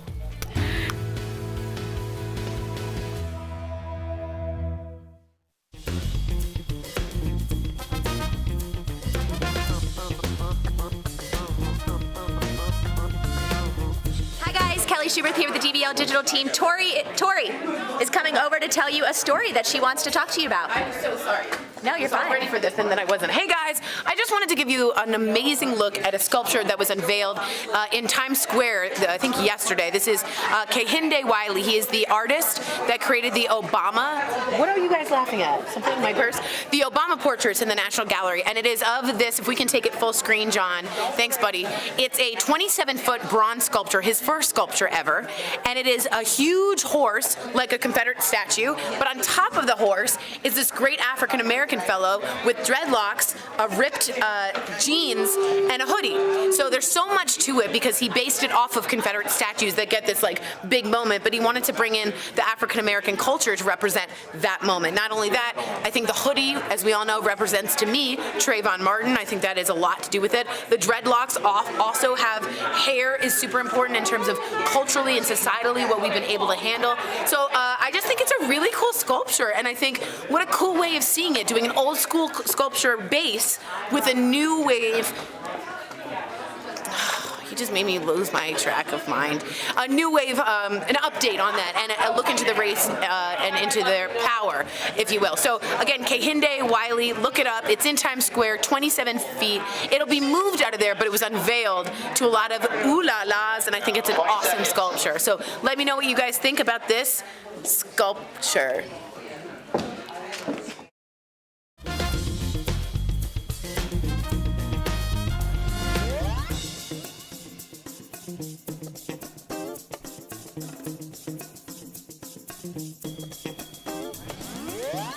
We're talking about today on Daily Blast Live. Does the president think impeachment would lead to civil war? The tweet in question today as Alec Baldwin plays Trump again on SNL. I'm being impeached. It's the greatest presidential harassment of all time. Then, a bus driver allegedly drunk on the job while kids scream in terror. The erratic behavior that was all caught on camera. And the oddest celebrity Inc. will reveal the star who just got this massive face tattoo. Plus, getting in on the rage room trend. See how our own Jeff Schroeder relieved his stress by destroying stuff. I feel like I just went to a spa. Real, honest, entertaining, live. DBL starts right now. 3, 2. Welcome to Daily Blast Live. It's Monday, September 30th. I'm here with Erica, Tori, and Brandon. I'm Jeff. Sam has the day off. Let's jump right in, guys. The president was tweeting up a storm this weekend, if you noticed, furiously defending himself in the impeachment showdown. Trump talked about arresting people for treason and even civil war. He tweeted this quote by a pastor. It says, "If the Democrats are successful in removing the president from office, which they will never be, it It will cause a civil war-like fracture in this nation from which our country will never heal. And some Republicans are criticizing the president for his tweets, like Representative Adam Kinzinger, who tweeted, "I have visited nations ravaged by civil war. Donald Trump, I have never imagined such a quote to be repeated by a president." Now, I've never been a fan of Donald Trump tweeting. I always try to see the other side in both instances when we're talking about politics. But I was never a fan in where our country is and right now in this divisiveness versus, blue versus red. A civil war, trust me, it's far off, but it's not that crazy to talk about. It's not. El Paso, the shooter, literally used Trump's tweets in his manifesto. So we're now having shooters using that as actual ammo for them. And I think it's actually very serious. If you do want to take a look at this tweet, I think it sums up everything. This is from Jay Relling. It says, Lincoln, we have to have a civil war to save the republic, even if it kills me. Trump, we have to have a civil war to save me, even if it kills the republic. And it's all about him. It's never about country. So making America great again, I don't understand that for him. Yeah, I mean, I agree with you, Jeff. We're in our own little bougie American civil war right now. I mean, we're not Syria. We're not South Sudan. What are we fighting for? The line is in the sand. We're so divisive, like you're saying, with our political climate that it's either you're anti-gun or you're not gun. You're pro-abortion or you're anti-abortion. And like you said, these party loyalties, these party lines, people are sticking their foot into the ground and they're saying, hey, if you're not going to be with us, you're against us. So we are in our own little civil war, the American way. I think that the tweet is repugnant. I think it's completely inappropriate to retweet a pastor what happened to separation of church and state. However, I'm glad that the tweet went out because I think that some people are feeling a little bit too safe. And I really do believe that this is the type of language we need to start hearing.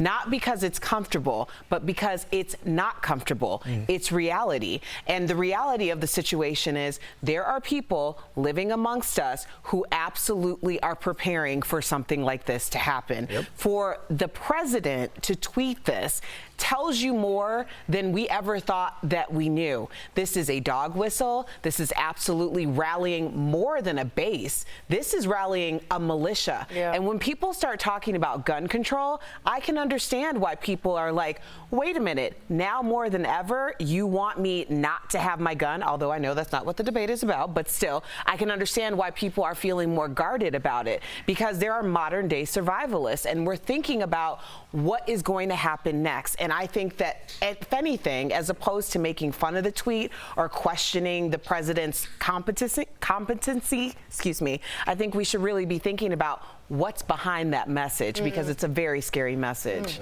Great point. I like it. All right, guys. The impeachment showdown also took center stage on SNL, of course. Let's take a look. You gotta relax, Mr. Trump. We got no.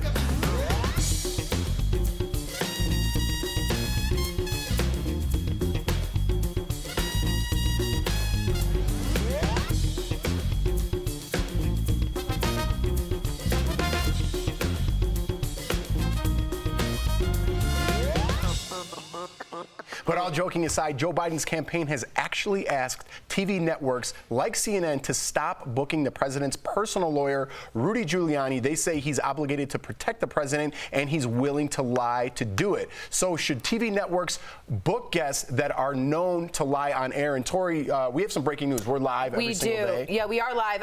Rudy Giuliani has just been issued a subpoena by the House of Representatives, Democrats. He will have until October 15th to provide all documents about Ukraine and open investigation into the former Vice President Joseph Biden. So he will have to either show up or have documents, and if not, he could be held in contempt of Congress. So I think they're taking this real seriously, and it's going quite quickly. They are, but are the networks? Because the fact that he's now being subpoenaed, there are going to be all types of networks and shows that are going to want to book him as a guest to come onto their show to see what they can get out of him. And we've seen that he lives by that. It seems like he's living by the phrase, who cares about the truth when the lie is more entertaining? And you're seeing these networks continue to book him on there. Why? Because when he and Cuomo had that when Cuomo called him out about the Ukrainian investigation, that got 4 million, 5 million views on Twitter. It was retweeted by anybody and everybody. So what comes up before that interview? An ad. who's making money off of Giuliani, Kellyanne Conway. They're making money off these people. I don't know. So I see them continue to book these type of people. I agree with Brandon. I think it's very disturbing. For instance, MSNBC has blocked Kellyanne Conway because she just not only lies, she'll lie, they'll call her out on the lie, and she'll double down on the lie. So as a credible news platform like ourselves, would we allow someone to come on here and say something wrong, then we fact check them, and they still say something wrong? Why come back and tune in to DBL? See, I don't know if we would allow it because we don't have that type of format. I mean, realistically, we're not hard news. Yeah, we're supposed to be, we're basically the Facebook version of what America is doing. Everybody has one topic, and then we're all talking about it from our point of understanding. That's a little bit different. I think that it's important that people are allowed that talking point. I think it's important that the networks continue to allow people to say what they feel like they need to say. Because look what just happened in a week. Giuliani completely contradicted himself, came back, now he's being called in front of Congress. I think it's important that you give people that inch and let them take the mile. But what else happened? Biden is now being investigated by all these Republicans, and he feels like he hasn't done anything. So when you say something like that in this click universe, people are going to take that and not hear the fact check. Yeah, but that's fine. Think of every single athlete who has had to say that I didn't get a kickback in college because maybe their parents bought them a car. If you have nothing to hide, then you have nothing to hide. So I don't have a problem with someone being investigated and they have nothing to hide. What I have a problem with is what happens when you tell someone that you're not going to have a platform over here. Then everybody that's listening to them goes over here. Now the people who are devoted to the first place aren't even hearing what these people are saying. Because it's and a that lie. But I don't think it should be heard. Here's the thing. They have a following. I think that ignorance of anything is a major mistake, and people are voluntarily becoming ignorant because we know it's a lie. We know it's a lie, but not everybody knows it's a lie. And what are they saying to those people? You're getting information. Now we're completely breaking it down the center, and we're going complete right and left. We can't even communicate anymore. I see what she's saying. It's super dangerous. I'm not saying it's right or left. I'm saying it's lies and truth. And at some point, even though they have a base and they have a platform and people are listening, it doesn't matter. At some point, the news should not fake, print, or have on air fake information. And that's great in an ideal society, but this isn't an ideal society anymore. Kellyanne Conway and Rudy Giuliani lie constantly. Why have them on the platform? Because I want to know what they have to say. Because I want to know the fake news that they're giving to the other person. I don't want 36% to be blindsided. I do not want to be blindsided. I don't want 36% of my country to have the wrong information because they're allowed on that platform. But I think a lot of people do, and I think a lot of people go on that clickbait culture. When they see something that defends their point of view, and I'm talking about the extreme left and the extreme right, they don't care about facts. They want to hear somebody else talking about that. That is the problem. So and I totally agree with you. And that's to Erica's point. Let someone go out there, give them enough rope, so to speak, to hang themselves. See, I think giving them enough rope is way too dangerous because the American public is watching. And I see what you're saying. I think you guys both have a point, but in reality, that's what it is. I know, and I wish it weren't. I wish it weren't. Me too. Yeah. That's exactly what we're talking about. All right, we're talking about what you're talking about. Shocking new video just released of this 48-year-old who has been accused of driving a school bus full of students while drunk. The video shows children screaming and holding on as they were on the edge of their seats. The bus driver was yelling, check this out, "I'm crazy, I'm totally crazy." And a student on the bus called 911 after being dropped off. Let's listen. She was drunk because she passed 3 red lights and she got on the side road. She's like wobbling, and then her eyes, you can tell she was drunk. Did she smell of alcohol? Yeah, her breath sort of smells like alcohol. I mean, being a parent myself, I don't know what I would do if I lived in the school district. I'm sure the parents are enraged right now. Could you imagine all those children if this went wrong? Having a drunk school bus driver? Like, how are there no regulations? How do we not look at this more? I'm not saying parents to blame or anything, but how are they not talking to their school bus driver?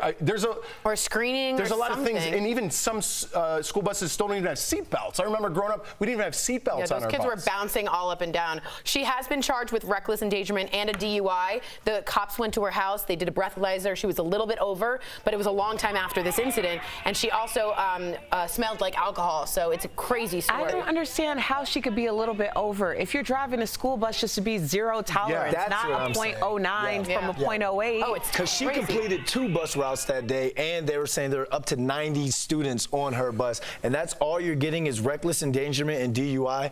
Come on now. It's just interesting too because she was for 2 hours on the bus alone, just talking to herself. So no one caught that right before she picked up the kids. Well, there's more to the story. I wonder if it was just alcohol involved, but I hope she's never, ever driving a bus again in her life. No. Me too. Not Greyhound, nothing. Nothing. All right, guys. DBL is live, and coming up, Face ID fight. Watch a woman go to extreme lengths to try and get her man to unlock his phone with his face. Plus, I go and I lose my cool in one of these popular rage rooms. I'm telling you guys want to stick around. That felt really good right there. And you, the viewer, are our 5th host. No more puppy love, and an elementary school is banning 5th graders from dating to avoid broken hearts. Oh, poor 5th graders. Aww. Does this go too far? Your comments next.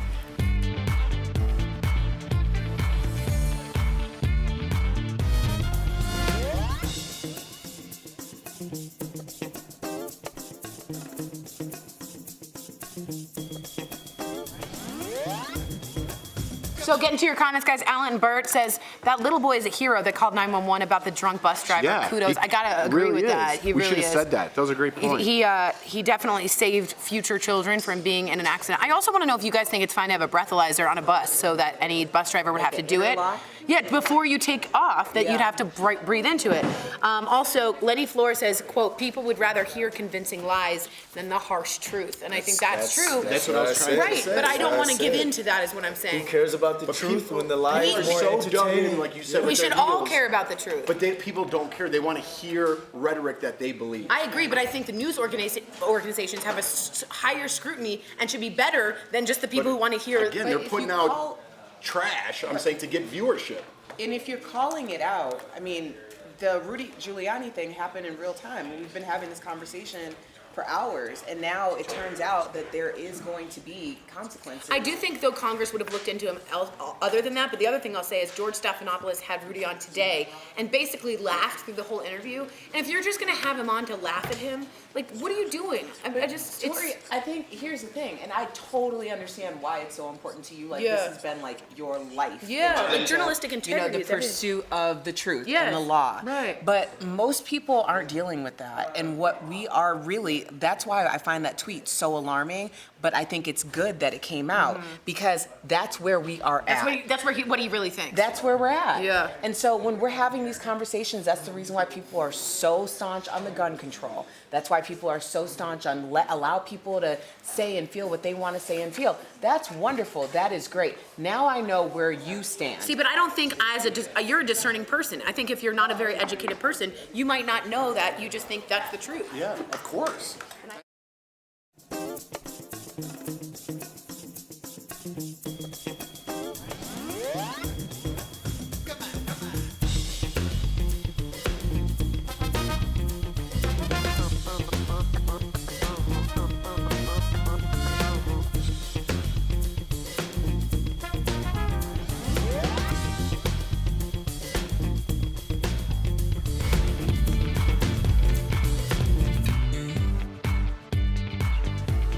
Welcome back to DBL. It's time for 5th Host when we talk about what you're talking about.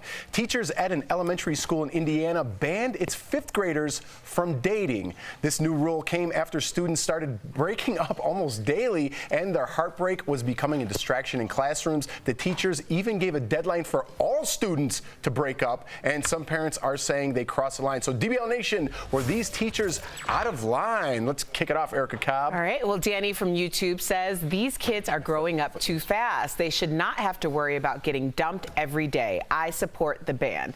Danny, I can understand in an ideal world you could do this, but the reality is the forbidden fruit is always sweeter. So you've just taken something that was probably at a 7 and made it a 10, because I can assure you the new thing is going to be secret boyfriend and girlfriend, and now you're going to have to deal with secret heartbreak and secret pain. Meet me by the jungle gym. Sandra from Facebook says the teachers were out of line. Parents need to have these conversations with their children. Yeah, I feel like parents should be talking to their children about this because let's be honest, y'all. It's all puppy love. You have to tell these kids like you're gonna move on from this, and these kids have to be able to learn how to deal with heartbreak before they become grown-ups, be heartbroken, and then do some real crazy stuff. You slow down. That means it's really crazy. Kyle from Twitter says the teacher should have encouraged parents to limit the relationships between their peers to just be defined as friendships because the desire to date is getting in the way of the class. I don't think that the kids would do that. That's the problem. So I understand what you're saying but heartbreak is so important. Hormones are raging. You kind of have to figure stuff out about your community, where you stand, how you go about romance. So I don't think this is a terrible idea to let fifth grades date. However, I think in this particular school, they're doing it at recess like over and over, and it's becoming a distraction. If it is becoming way too much of a distraction, I do understand. But other than that, let kids be kids. They got to figure this out. Amy from Facebook says, as a high school teacher, this is a horrid idea. Kids need to learn rejection, relationship skills, etc., and not to mention the hormones. Amy, I'm still learning about hormones. 41. Talk about them all the time in my house. Where is this? Beaumont, Utah? Anyone know where that's from? Town from Footloose. There we go. I set that one up like a king. You got to let them, Amy, you're right on track. You got to let kids fail. You got to let them learn. And listen, life is full of heartbreaks at fifth grade. If this was becoming like a thing, I had no closer for I was trying to help you out. I was trying to jump in. But if you were on if this school, like people were crying and no one was talking and no one was listening in class, at some point, if a cell phone was there, you would ban the cell phone, right? Like, right. But isn't that big of a deal? I mean, look at the teachers. This school it is. Some of the teachers probably have horrible dating lives. What if they bring that emotions into What if they bring that emotion into the classroom? Are we going to regulate the teachers and their dating lives? I blame the teachers. Oh, bad idea. Beaumont, Utah. Beaumont, Utah. Let them dance. All right, coming up on DBL, Justin Bieber and Haley Baldwin's lavish South Carolina wedding is tonight, and we've got a preview. And sometimes you just need to let off a little steam. I try out one of those rage rooms. Ooh. Oh, yeah. That was Tori. Next. Bye.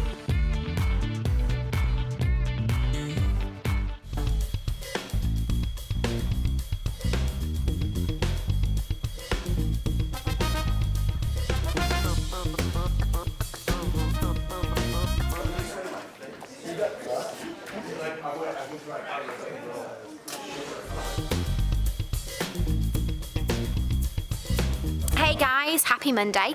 Hope you've all had an awesome weekend. You have to let me know what you all did. I went up to the mountains and I actually went to go and see the aspen. So here we have these special aspen trees and they go kind of goldy orangey just for like, you know, a couple of weeks when it's autumn. So pretty. But anyway, I've got Brandon dancing behind you, not that you can see, but he's dancing. I'm just going to pretend that's not happening and continue. Oh no, he's here. Here you go. Brandon's on the panel today, so he's clearly... I'm exhausted. He's exhausted. But for you, DBL Nation, I pepped up to make sure we deliver you guys a great show. So there you go. Continue. There you go. Brandon says hello. So, today's fifth host, sorry, I had a raspberry in my tooth there, ignore that. Today's fifth host is all about should fifth graders be allowed to date. Now, this particular school said that kids were like going out with each other for a few days, breaking up, going back together, and it was distracting them basically from their schoolwork. So let's have a look and see what you guys are saying. So Ray Cordoba wrote in on Facebook saying, sure, let's teach these kids about having a broken heart from being friend-zoned. Jennifer Malott Hernandez on Facebook said, I mean, are we going to shelter and cuddle them so they learn no life skills?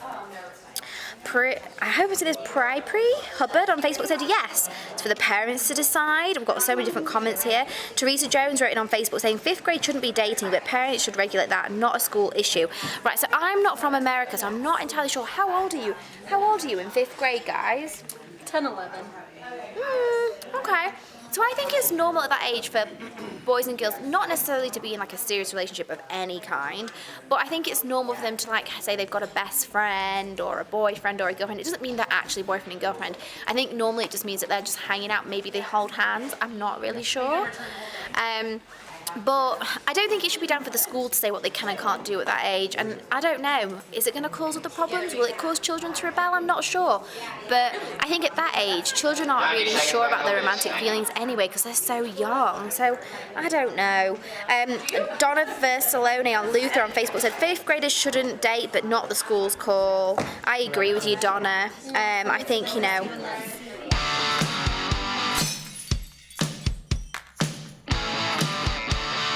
What's up, man? I'm Jeff. Sorry I'm late. Dude, traffic, you know. Oh, no worries. My name's Drew. Welcome to Smash It. Let's get you suited up, get you some tools, go break some stuff, get rid of that anger. Yeah, you have no idea, Drew. Smash Room is a place where you can go safely let out some aggression. You know, some people, it's great stress relief. They're able to kind of get whatever's frustrating them out. Generally speaking, people who come in angry leave laughing. Hey, Jeff, do you want to go out to eat and eat a $50 steak and a $100 bottle of wine for absolutely no reason? Sure, why not?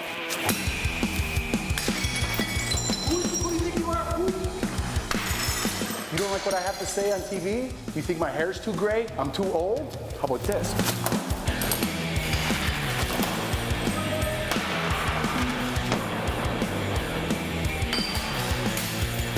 This is for people who do not like pumpkin spice lattes.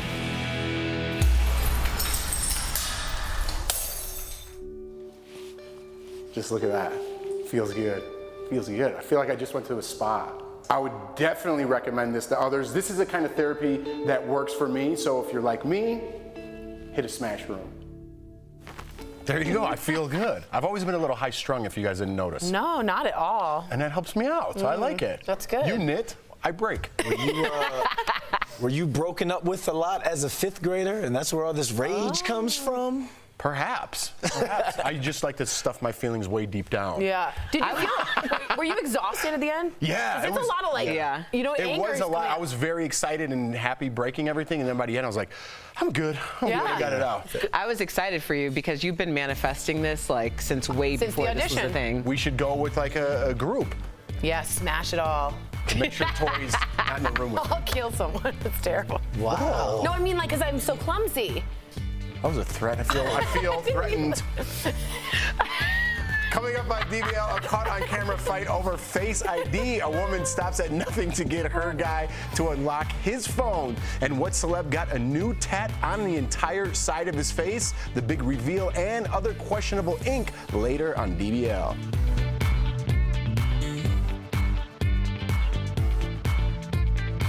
Promotional consideration is brought to you by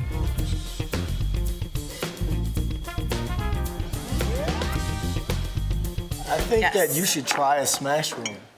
I don't have too much anger. No, it's not anger. I think it's just you're one of those people. You're so nice, and you'll tell someone something like, "Hey guys, can we get some more coffee up here?" I'm sorry, and then you'll apologize for it. I think Tori. I did go. Stuff. I did. Thank you. I went to a women's retreat, and they had me take a noodle from the pool, and I was really into this guy at the time, and I would just bash it and say his name for like half an hour, and I remember being like, "Wake up, wake up!" Are we starting a women's retreat story? And I remember thinking, "I'm so exhausted. This is not helping." Because all I do is. But did you feel better? I don't think it would be your thing, honestly. Yeah. Here, smash this. Hey, you don't want to? I mean, I guess I did like the golf thing. That looked fun. I don't know. I feel like you're so much more of an artsy type Maybe of I need to chick. like paint it. Yeah, I feel like you do like paint by numbers, or you like go somewhere with one of your girlfriends and do like a spa day or something like that. Yeah. Yeah. What is paint by numbers? For sure. Paint You by know, numbers, there's just like a 4. cheek blush and all the one. 4s you have to. Eyeshadow Oh too. no, you I know? see her like creating some sort of picture, like some abstract Yes, picture where there's yes, a one eye, and like yes. slime coming Yes. down, and like it's my feelings are. Yes. I only have half of me. Yes. The slime running Yes. down. Like that's Tori. And then just the word pain. See, it escalates too quickly. Pain. All right. Well, speaking of Next women's retreat, bring that up. Yeah, this sounds like a great body art thing you could do Ooh, for I like that Halloween. idea. Actually, Ooh. that could be cool. You know, last year we did that. We actually went to Elitch's and we did their Fright Fest. I think, or not yet last year. That was the first year. Oh yeah, with we you did. and Jen. With Wow, me and, that and was we did a that long time crazy. ago. Oh my god, that was so much fun. Yeah, you had black stuff in your mouth for like 2 weeks. Remember Like, that? Tori had hillbilly teeth for 2 weeks. It was awesome. It was awesome. What's that? Fright Fest for Elitch Gardens. Yeah. I wonder if we'll do something like that again. I think that would be really cool to take someone through the process again. Of That would be fun. Yeah. Do you have a Halloween costume ready? I don't yet. I don't either. I'm not sure. Are you guys getting it ready? There's one right at Cherry Creek Mall. Cherry Creek Mall, yeah. Yeah, I know. It used to be the yeah. district, and now it's that huge thing. See, I feel like I'm cheating if I go buy a costume. I know. I thought maybe though. you make it. Yeah, I'm like, I maybe makeshift. But then I'm like, know. what time do we have? Yeah. You know? It's even more so with the kids. So it's like it switches like every day. One day he's like Paw Patrol, one day he's Spider-Man, one day he's Buzz Lightyear. You know what I mean? So it's like this. I think this year Lawson's gonna be 3 in October. So like Halloween, he's gonna enjoy Christmas. It's gonna be totally huge different for now. him. He's gonna remember it. Yeah. Right. Yeah. So what it's does he like- want to be right now for Halloween? He loves animals, so that's like top of the list. But for some reason, he keeps shouting out Spider-Man. Spider-Man's a great They costume. did a commercial with Buzz Lightyear. He's got this Buzz Lightyear toy, and you saw Buzz Lightyear, and that would be so cute. Oh, with a little wing. Yeah. Too cute. Well, let us know what you guys are planning on being for Halloween this year. We definitely want to know. Write us in at Duray for the Sleigh, or don't do blackface. That'd be bad. Or write us in on the comments below, and we'll figure out what you guys are gonna be this year too. We'll see you.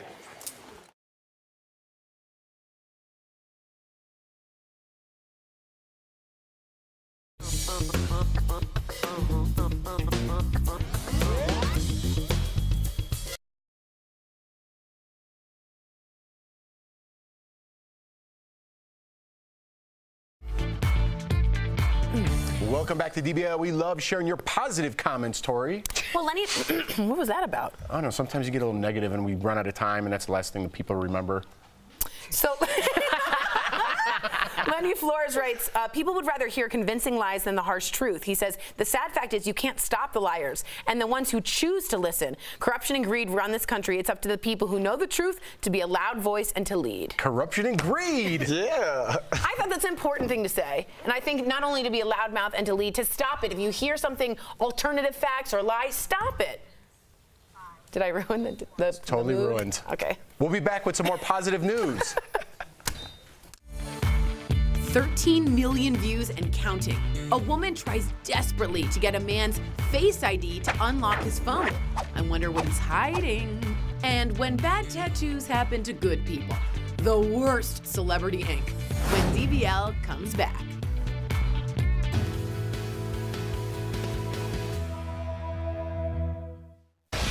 Hey guys, Kelly Schubert here with the DBL Digital Team. Happy Monday. We're happy to have you here with us today. I'm tracking all the breaking and trending news, but right now it's time for Fast Blast, where I give you all the news you need to know in under 2 minutes. Leo, let's get that timer up. Here we go.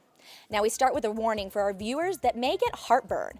A popular heartburn drug has been pulled from the shelves at CVS because its ingredients could be linked to cancer. Not only is CVS stopping the sale of Zantac, it's also pulling the generic version from shelves, so this is a really big deal. The U.S. Food and Drug Administration has warned about the link to cancer, but so far there's not been an official recall. CVS isn't taking any chances though and says it will no longer sell the drugs. A scary scene on a flight from Denver to Orlando over the weekend. Take a look at this. A passenger named Bobby Lewis shot this video from inside the plane, showing the engine exposed and flapping in the wind. The metal surrounding the engine was peeling off, and so pilots of the United flight had to turn around and land back in Denver. Now the good news here, no one was hurt, but that's definitely not something I want to see while flying 32,000 feet in the air. You know what I mean?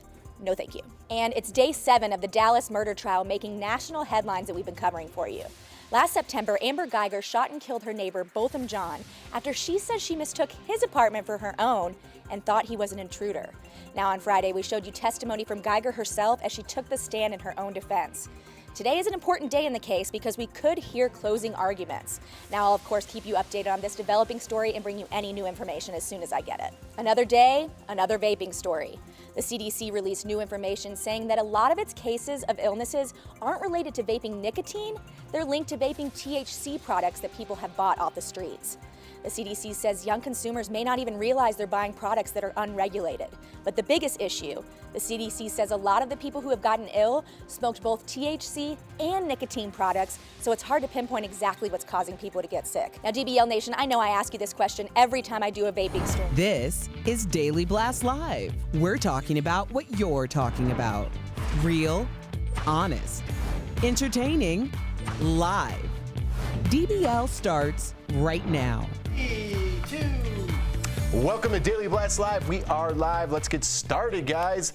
The Biebers, that's right, are getting married. Justin and Haley are in South Carolina right now for their religious ceremony with a small group of friends and family. The couple first got married last year at a New York courthouse, if you guys remember. Good for the Biebs. I'm happy for him.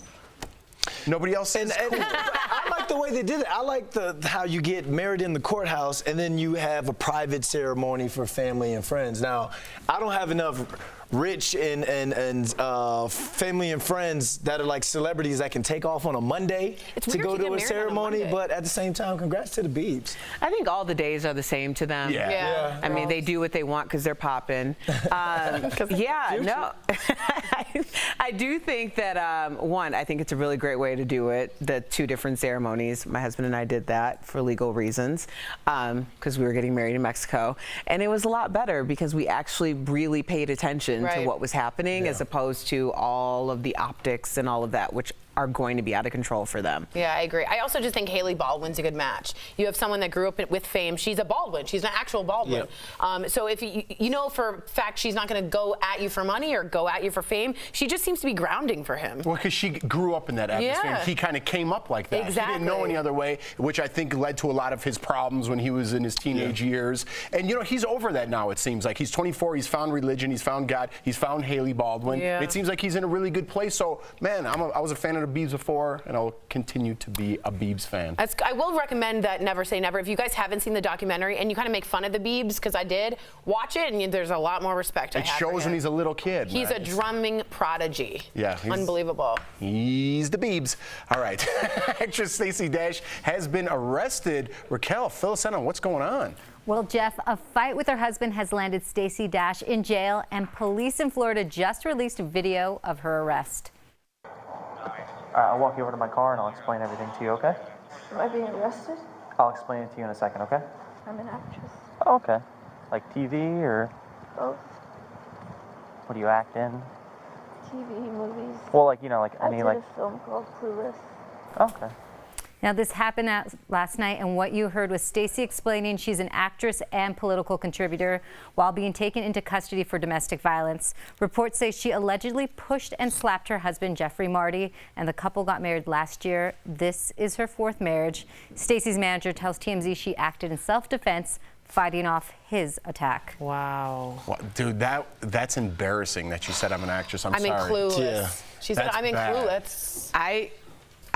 You know what? I really hope that she's okay because people have been speculating that she has been out of her right mind for quite some time. Very erratic behavior. And it seems like, based on that video, like that could be a possibility. How do you not know you're getting arrested when you're handcuffed? I think she because sometimes they can said, put you. they just detain you. Yeah, you're being she just detained. seemed really out of it. Yeah, it kind of goes back to what Erica is saying. A lot of people have been saying that, and you can even see the comments online reading that. And you know, some people.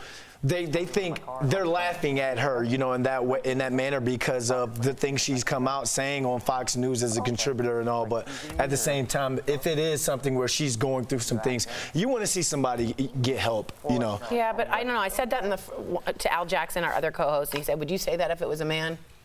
Yeah. It's a good point. Went up, slapped, hit. Yeah, would you be like, man, I hope that guy does well? Because I said that. I go, oh no, I mean the domestic violence thing. But the only reason why we're talking about Stacey Dash is because she's been voted off the Black Island. Yeah, I've heard that. Well, I mean, no, I'm being honest. That's the only reason, because she chose to really speak out in a way that a lot of people felt very offended by. And I think that's where the speculation came from. And if it's mental health issues, I really hope that she gets herself together. Yeah, absolutely. All right, guys, Face ID is supposed to make life simpler, right? Well, not for this woman who is desperate to get into her boyfriend's iPhone. At first, it looks like she's pepper spraying him, but no, she's trying to get in to unlock using facial recognition. He dodges the phone left and he dodges right. He closes his eyes, wondering what he's hiding, blah, blah, blah. So it turns out this video is a parody video, so everything I just said doesn't matter anyway. It's just for an Instagram star. But it has us asking, do you share your phone password with your partner, which is an important question. I do. Why are you looking at me? Because you're the single one. Okay, so I don't need to. When do you share a password with someone? How long does it take? Yeah. We got to be married. So you haven't We yet? have to be married. You No, haven't I have never shared my password because I have group chats with family and we talk about, like, we really talk. We talk about a lot of things. I don't have a lot of things in my phone, Erica, that I need to hide in terms of I'm creeping or anything like that. But like I said, by my family, we talk a lot to each other and we're there for each other and we put our problems out there in the group chat. Yeah, you're not buying it, huh? No, I completely believe that it's your conversations with your mom, sister girl, that you're trying to protect. Thank you. Understand. Tanya Dallas. I thought we had a meet. I thought we weren't going to do that anymore. Why are you looking at me? I didn't even say anything. Because you threw the alley-oop. I was talking about sister girl. Hey, sister girl. That's Brandon's mom. Hey, sister girl. Jeff threw you under the bus. It was just floating in there. I had to take a crack at it. You know what I mean? Oh, because you were taking a crack in the Smash room. Now you felt like you had to do it here on the panel. All right. Awesome. What about you? I apologize. When did you give your password information? I gave it up when I didn't want to fight it anymore. You know what I mean? It wasn't worth the fight to me. I wasn't hiding anything. Yeah, marriage. Okay. I wasn't hiding anything, so why not? Go look. But my thing is to you, maybe some advice.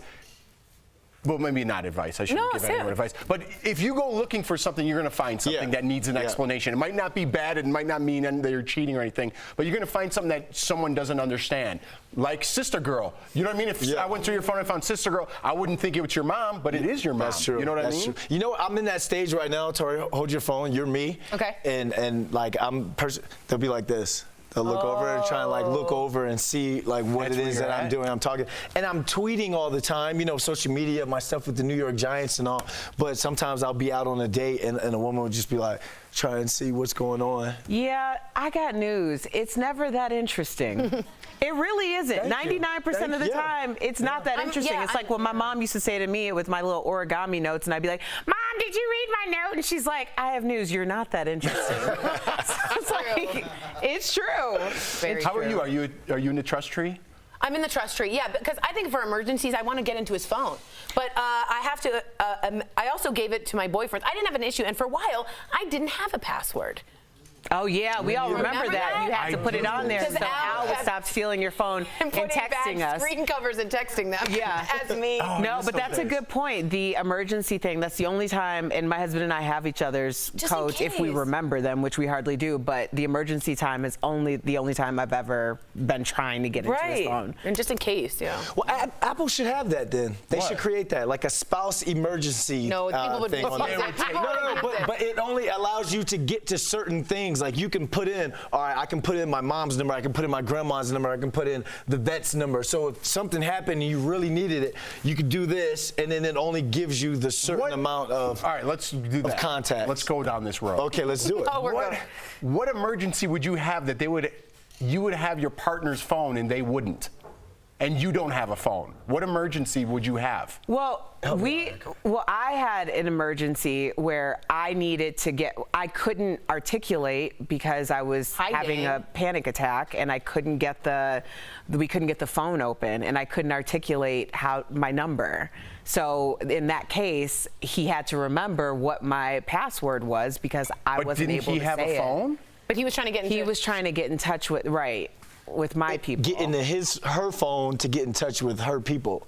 But would you just call 911? Well, no. I'm staying strong on my side of the point. You get what I'm saying, though, Erica? Right. You get what I'm saying? Like, yeah, he could go in, and then she has an automated list of numbers or apps that he can get into, and then bam. Then he can call Roosevelt. Tori's choking. Where's her phone? Oh, wait, here's mine. I feel like there might be something to that. There are reasons that can come up. I'm just telling you. All right. Tell that to your next girlfriend, Brandon. Here we go. Paris Fashion Week isn't over until tomorrow. Stephanie Jones has the strangest looks thus far. Steph, what's up? That's right, Jeff. So Cardi B is taking it to the next level. She rocked this head-to-toe look by Richard Quinn out and about in the city of love. She tweeted about the outfit saying, how are they going to understand it when they don't even understand me. And fashion designer Tom Brown is throwing it back, way back, to before the French Revolution with these. I mean, this is a real shout out to Marie Antoinette. And in case you need the perfect footwear to elevate your wardrobe, what about these babies? Look at these little dolphin numbers, eh, Brandon? What do you reckon? When would you ever wear dolphin All right, shoes? let's ask Steph, when would it be appropriate to wear the dolphin shoes? Like, what event does one wear that? You know what? I don't want to wear them to like a big posh event where everyone's dressed to the nines in whatever.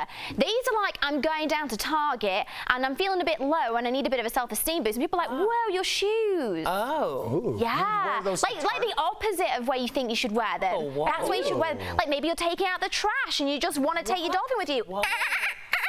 It makes it so much more fun. They make noise too, like. No, that's just a dolphin noise. Oh, but I would just make the noise whilst taking out the trash and wearing my special shoes. Let's see. Just run in the back like the trash cans back there. And then Okay, let's this hear, is the. let's I hear need the to noise. put this in the trash. Okay. I'm putting on my shoes. Here we go. Dolphin shoes on.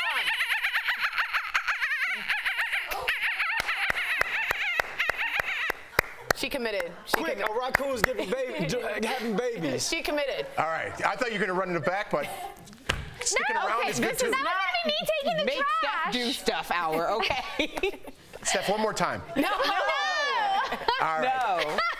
Thank you, Steph. That was good. That was I good, like Steph. it. All right, I gave her an out. I said run in the back. You know, like when at SeaWorld or something, when someone, like they bring a seal up there and then they run back and a parrot flies out or something? No. You ever been to the zoo? What, you got an acid trip? This is not the zoo or SeaWorld. We're in a newsroom. People know what I'm talking about at home. They're like, man, I really connected that Jeff guy. No one does. I just went to the zoo and he knows what he's talking about. You're welcome. All right, guys. Elon Musk, me and him are on the same level. The CEO of SpaceX just unveiled his newest innovation. Check it out. It's a Starship prototype that will ultimately bring people to and from space.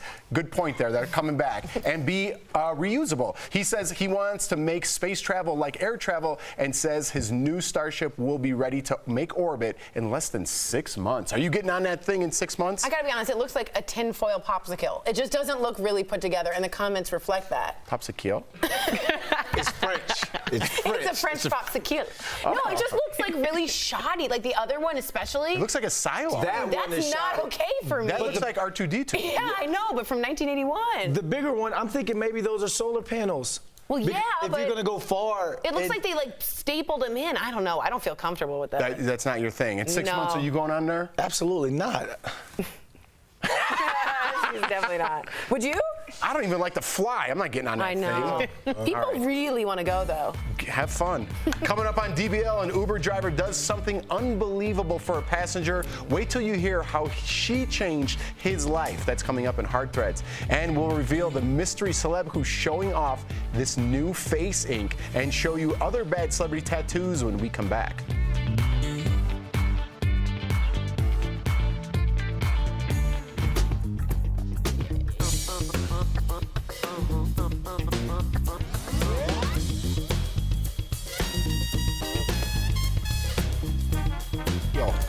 Michael Loveland says, one would have to wear dolphin shoes on Poipus.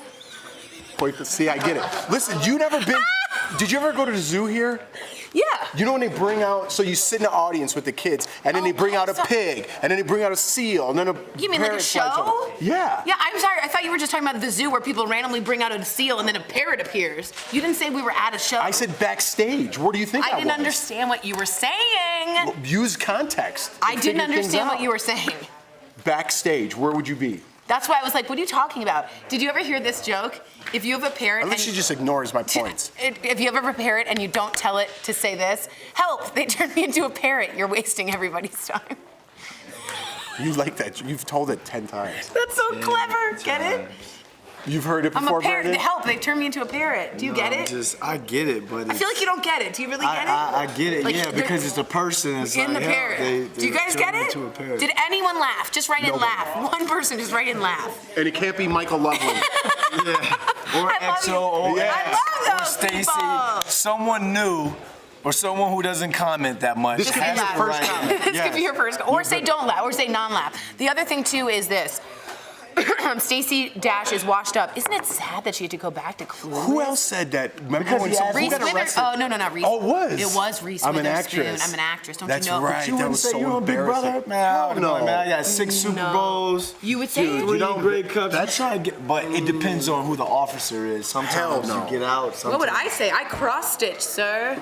Michael Loveland says one would have to wear dolphin shoes on purpose. On purpose. Shirley DeBose Taps wrote laugh. That doesn't count either. She writes it all the time. Hey, Shirley.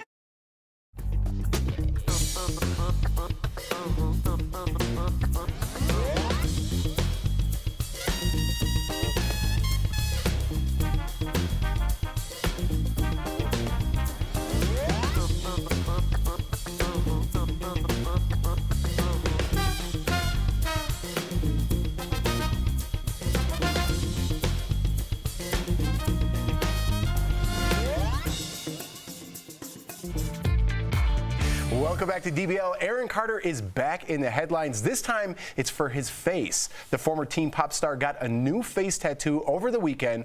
Take a closer look here. Is his ink of Rihanna and Medusa like in one together? It's, I guess, like right under his eye it says love. You can see it's black and blue there. Aaron's been in the news for his ongoing feud with his famous brother, Nick Carter. But thanks to new body art, all eyes are just on Aaron. Or I should say faced art. This reminds us of some other bad celebrity ink we've got to talk about, like when Ariana Grande tried to commemorate her song 7 Rings by getting a Japanese tattoo that actually says barbecue pit. Sweet. That's a good one. Or who can forget when Drake ticked off the entire internet by tattooing himself walking in front of the Beatles. And in the Hall of Fame for questionable celebrity tattoos, Ben Affleck's giant back phoenix. Wow. I bet you there's some ones that we don't even know that are way worse than Yeah, that. but that back phoenix is horrendous. Well, they have sense enough to cover them it up. Yeah, That's true. That's not a bad. good one. No, That's not a good one. I no. like Ben Affleck too. All right, guys, let's keep the fun going by showing you more pictures of questionable tattoos, and then we'll all guess to see if we know which celebrity it is. You guys ready? Yeah. Yep. Here we go. I haven't seen these before, hopefully. Kicking off is the tattoo of the word virgin. An interesting word to display in a very visible place. It belongs to a TV personality known for her socialite best friend and many reality shows. It's Nicole Richie. Paris Hilton. I thought of Paris Hilton and Nicole Richie too. I think it's Nicole Richie. Nicole Richie, I I'm thinking think that so. too. One of those two. Wow, she hasn't been in the headlines for a long time, Nicole Richie. Yeah, because she's been about her business. Yeah, Good for Nicole. making money. Yeah. Exactly. All right, let's see. Nicole Richie, good call. Nicole Richie calls this tattoo her biggest regret, especially after a certain incident. She says she was 16 when she got it and finds it mortifying. She should now. just add IA and make it Virginia. Yeah, what a great state. Virginia is for lovers. Yeah, it is. There you go. She could switch it up. Did you hear people laughed? Go ahead. I mean, soak it in because it doesn't happen often. All right, this next one is pretty. Oh, I hear a couple. I know. Oohs. This next one is pretty on the nose. Pretty on the nose for Tristan being Thompson. a neck tattoo. Oh, Does it say it simply says tattoo? tattoo. Get out Really? here. It belongs to a hip hop artist I was gonna that say the topped the game. charts in the 2000s and just won a reality show this year. Is that Kanye? No, I don't think Kanye. Just Well, won he a was a reality masked show. singer. I bet he was a masked singer. And just won a reality show this year, so not a reality star. It's weird. That's such a like. I thought it was the game when we first saw it. Yeah, T-Pain. Maybe T-Pain. Who's the guy who sings the cowboy song? Oh, Lil Nas X. Lil Nas X? No, but he didn't win a reality show. Yeah, you're right. I know I am. I don't know. Oh, the answer is T-Pain. What? What show did he win? The story behind Masked this tattoo? Singer? Yeah, Masked Singer. Oh, it's all coming full circle. It's a mystery. So T-Pain, if you're watching, let us know why you tattooed tattoo on It's you. Art Nouveau. Like when Duchamp wrote "This is not a toilet" and it was a toilet. It's all about this. This is not a pipe and it was a pipe. It's all about abstract expression. This is not a tattoo, but it's a tattoo. Exactly. So like this doesn't make sense to everybody else, but in your world it makes sense. Correct. Okay. All right, cool. I like that. Okay. And last up, this should be an easy one. It's a yeah. tattoo that says Billy Bob. Oh, and belongs to an A-list actress. I think we all know this one, right? Brandon, you don't know? Erica Jolie. No, Angelina Jolie. Her sister. Erica from the sister was Super fooling Report. around with Billy Bob the whole time. Erica Jolie Cobb. That's right. That's Angelina Jolie, of course. She's since had the ink removed, and she says it'll never be, or she's, whatever, you guys know the rest there. She got it taken off. cool. That was a wild couple. That was. I remember. I think it was the MTV Awards, and they pulled up in the limousine, Yes. and they were together, and they were like, "Oh, why are you guys sweating or whatever?" He goes, "We just had sex in the back of the limousine." I said, "I like this guy." And she was someone was wearing someone else's blood. She was wearing his blood. Yeah. Which I don't think is that weird. What? But some cultures do things that are different. What culture does that? Another culture. Is it art nouveau where it's like this is blood, but it's not blood? Oh, that's a good one. See? Right on. And next we'll be reviewing the culture that wears blood around their neck. Coming up on DBL, an Uber driver goes above and beyond for one of her passengers. What inspired her to give back in remarkable ways when we come back? Hey guys, welcome back to Beauty Blast. I'm Jeray Banks, or you can find me at Jeray for the Slay on any social media platform. Today, we're speaking about spot treatment versus slathering products all over your skin. This is very important because a lot of people suffer from different things like acne, over texture in the skin, hyperpigmentation in your skin, and the list goes onward and forward. I think I just made that up. It's cool though. However, with any of these type of symptoms in your skin, and when you're trying to correct these, you actually want to take a step back and not just slather them all over your skin. I know, it sounds like a good idea. If I'm breaking out, I should put this breakout product all over my skin so I don't break out in the future. You're wrong, honey. You actually want to use spot treatment for a lot of these, especially for something like acne, hyperpigmentation, or maybe even redness or anti-aging and wrinkles in the skin. Now, acne, for instance, that's a big one for a lot of people. You want to utilize your products or your serum treatments in those specific areas that you're breaking out. So let's say you're breaking out along your nose area and in your forehead. You want to keep your salicylic serums or anything of that nature in those areas because you may be at risk to over dry the rest of your skin. Now, I find that this helps a lot of my clients when they're going through some rough times of the year, especially when you're looking at times right after summer like we're experiencing now, where you might have seen some sun damage happen. Now, if your sun damage isn't happening all over your face, make sure once again that you're being selective on where you're placing your anti-sun damage or your vitamin C products so that you're not over brightening all over your skin and you're keeping those areas selective to where they need to be so they can really do the job they need to. Now, if you guys have more beauty questions, make sure to write me at Jeray for the Slay at any point in the show, and I'm sure to get back to you if I'm here. I mean, I work here, I guess, so I'm always here. It's cool. Write me in and we'll talk soon. We'll see you guys soon. Welcome back to DBL. Today's Hard Threads is all about an Uber driver who changed the life of a veteran. Watch how this chance encounter between strangers is setting an example for others. After dropping off an elderly veteran at his dirty and neglected home, this Uber driver brought friends together to clean for him. Lauren Mulvihill picked up 89-year-old Ronald Debner from the hospital. When she dropped him off, she was horrified by the conditions of his home. She spent hours trying to find someone to help, but his wife and 2 sons had passed away, leaving Ronald all alone. And I was like, do you have anybody that's coming back out here to help you? Do you have anybody that checks on you? And he said no, he has absolutely nobody. So Lauren started cleaning herself and asked her Facebook friends for help. Friends turned out by the dozens to tidy up and rip out carpets. Friendship, to be together with people who care. I just don't have the words to explain how grateful I am.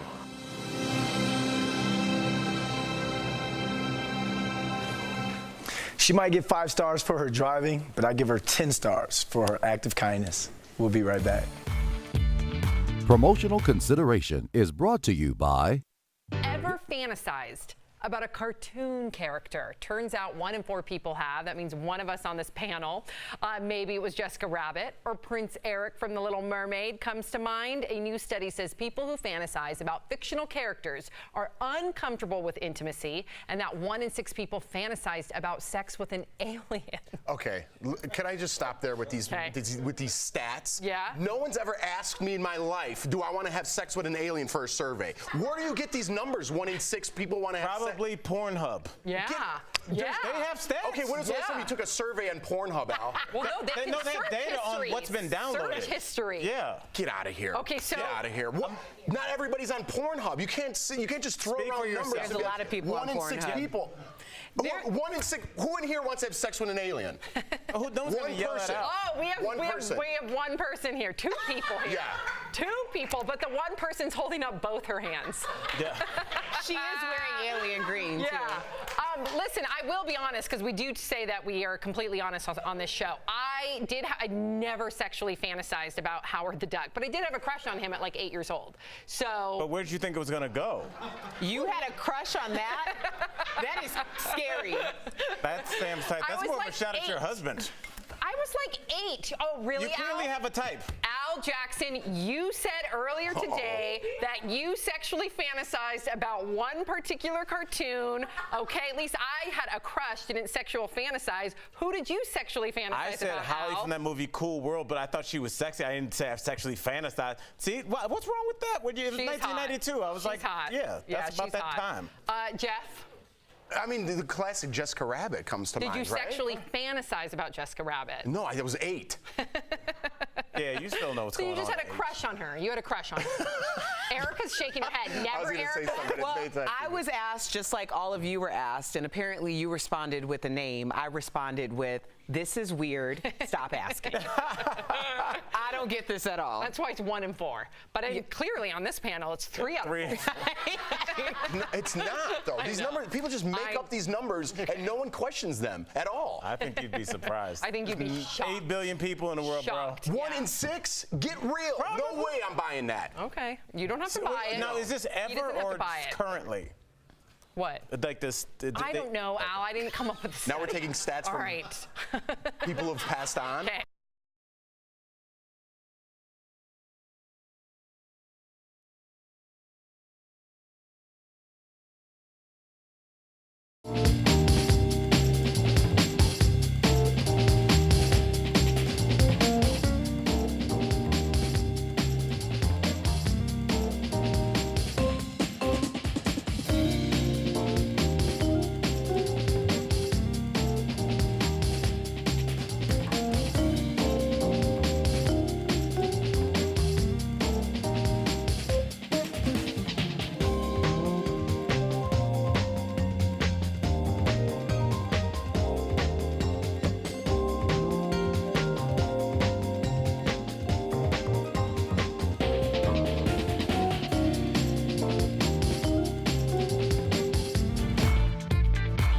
Welcome back to DBL. We love sharing your positive, funny comments, right, Tori? Here we go. Someone said people would have to wear those dolphin shoes on purpose. That's a good one. No, that's a good one. That's a good one. Michael Loveland? Yeah. Wow. So I have a few dolphin puns. I just want to see if I can make you laugh. Okay, is you ready? How does a pod of dolphins make a decision? They flip a coin. Okay. Okay. If dolphins lived on land, which country would they live in? I don't know. Port Miami. Finland. Okay, this is good. What did they do? Oh, what did the dolphin do to the woman who was rude to it? Flip her off. Yes! Oh, nice, buddy. And finally, we have Christopher Walken voice. I love it. What did the dolphin detective say to his partner? Something smells fishy. Wow, I'm sad I'm in that shot. We'll see you guys tomorrow. Please come back.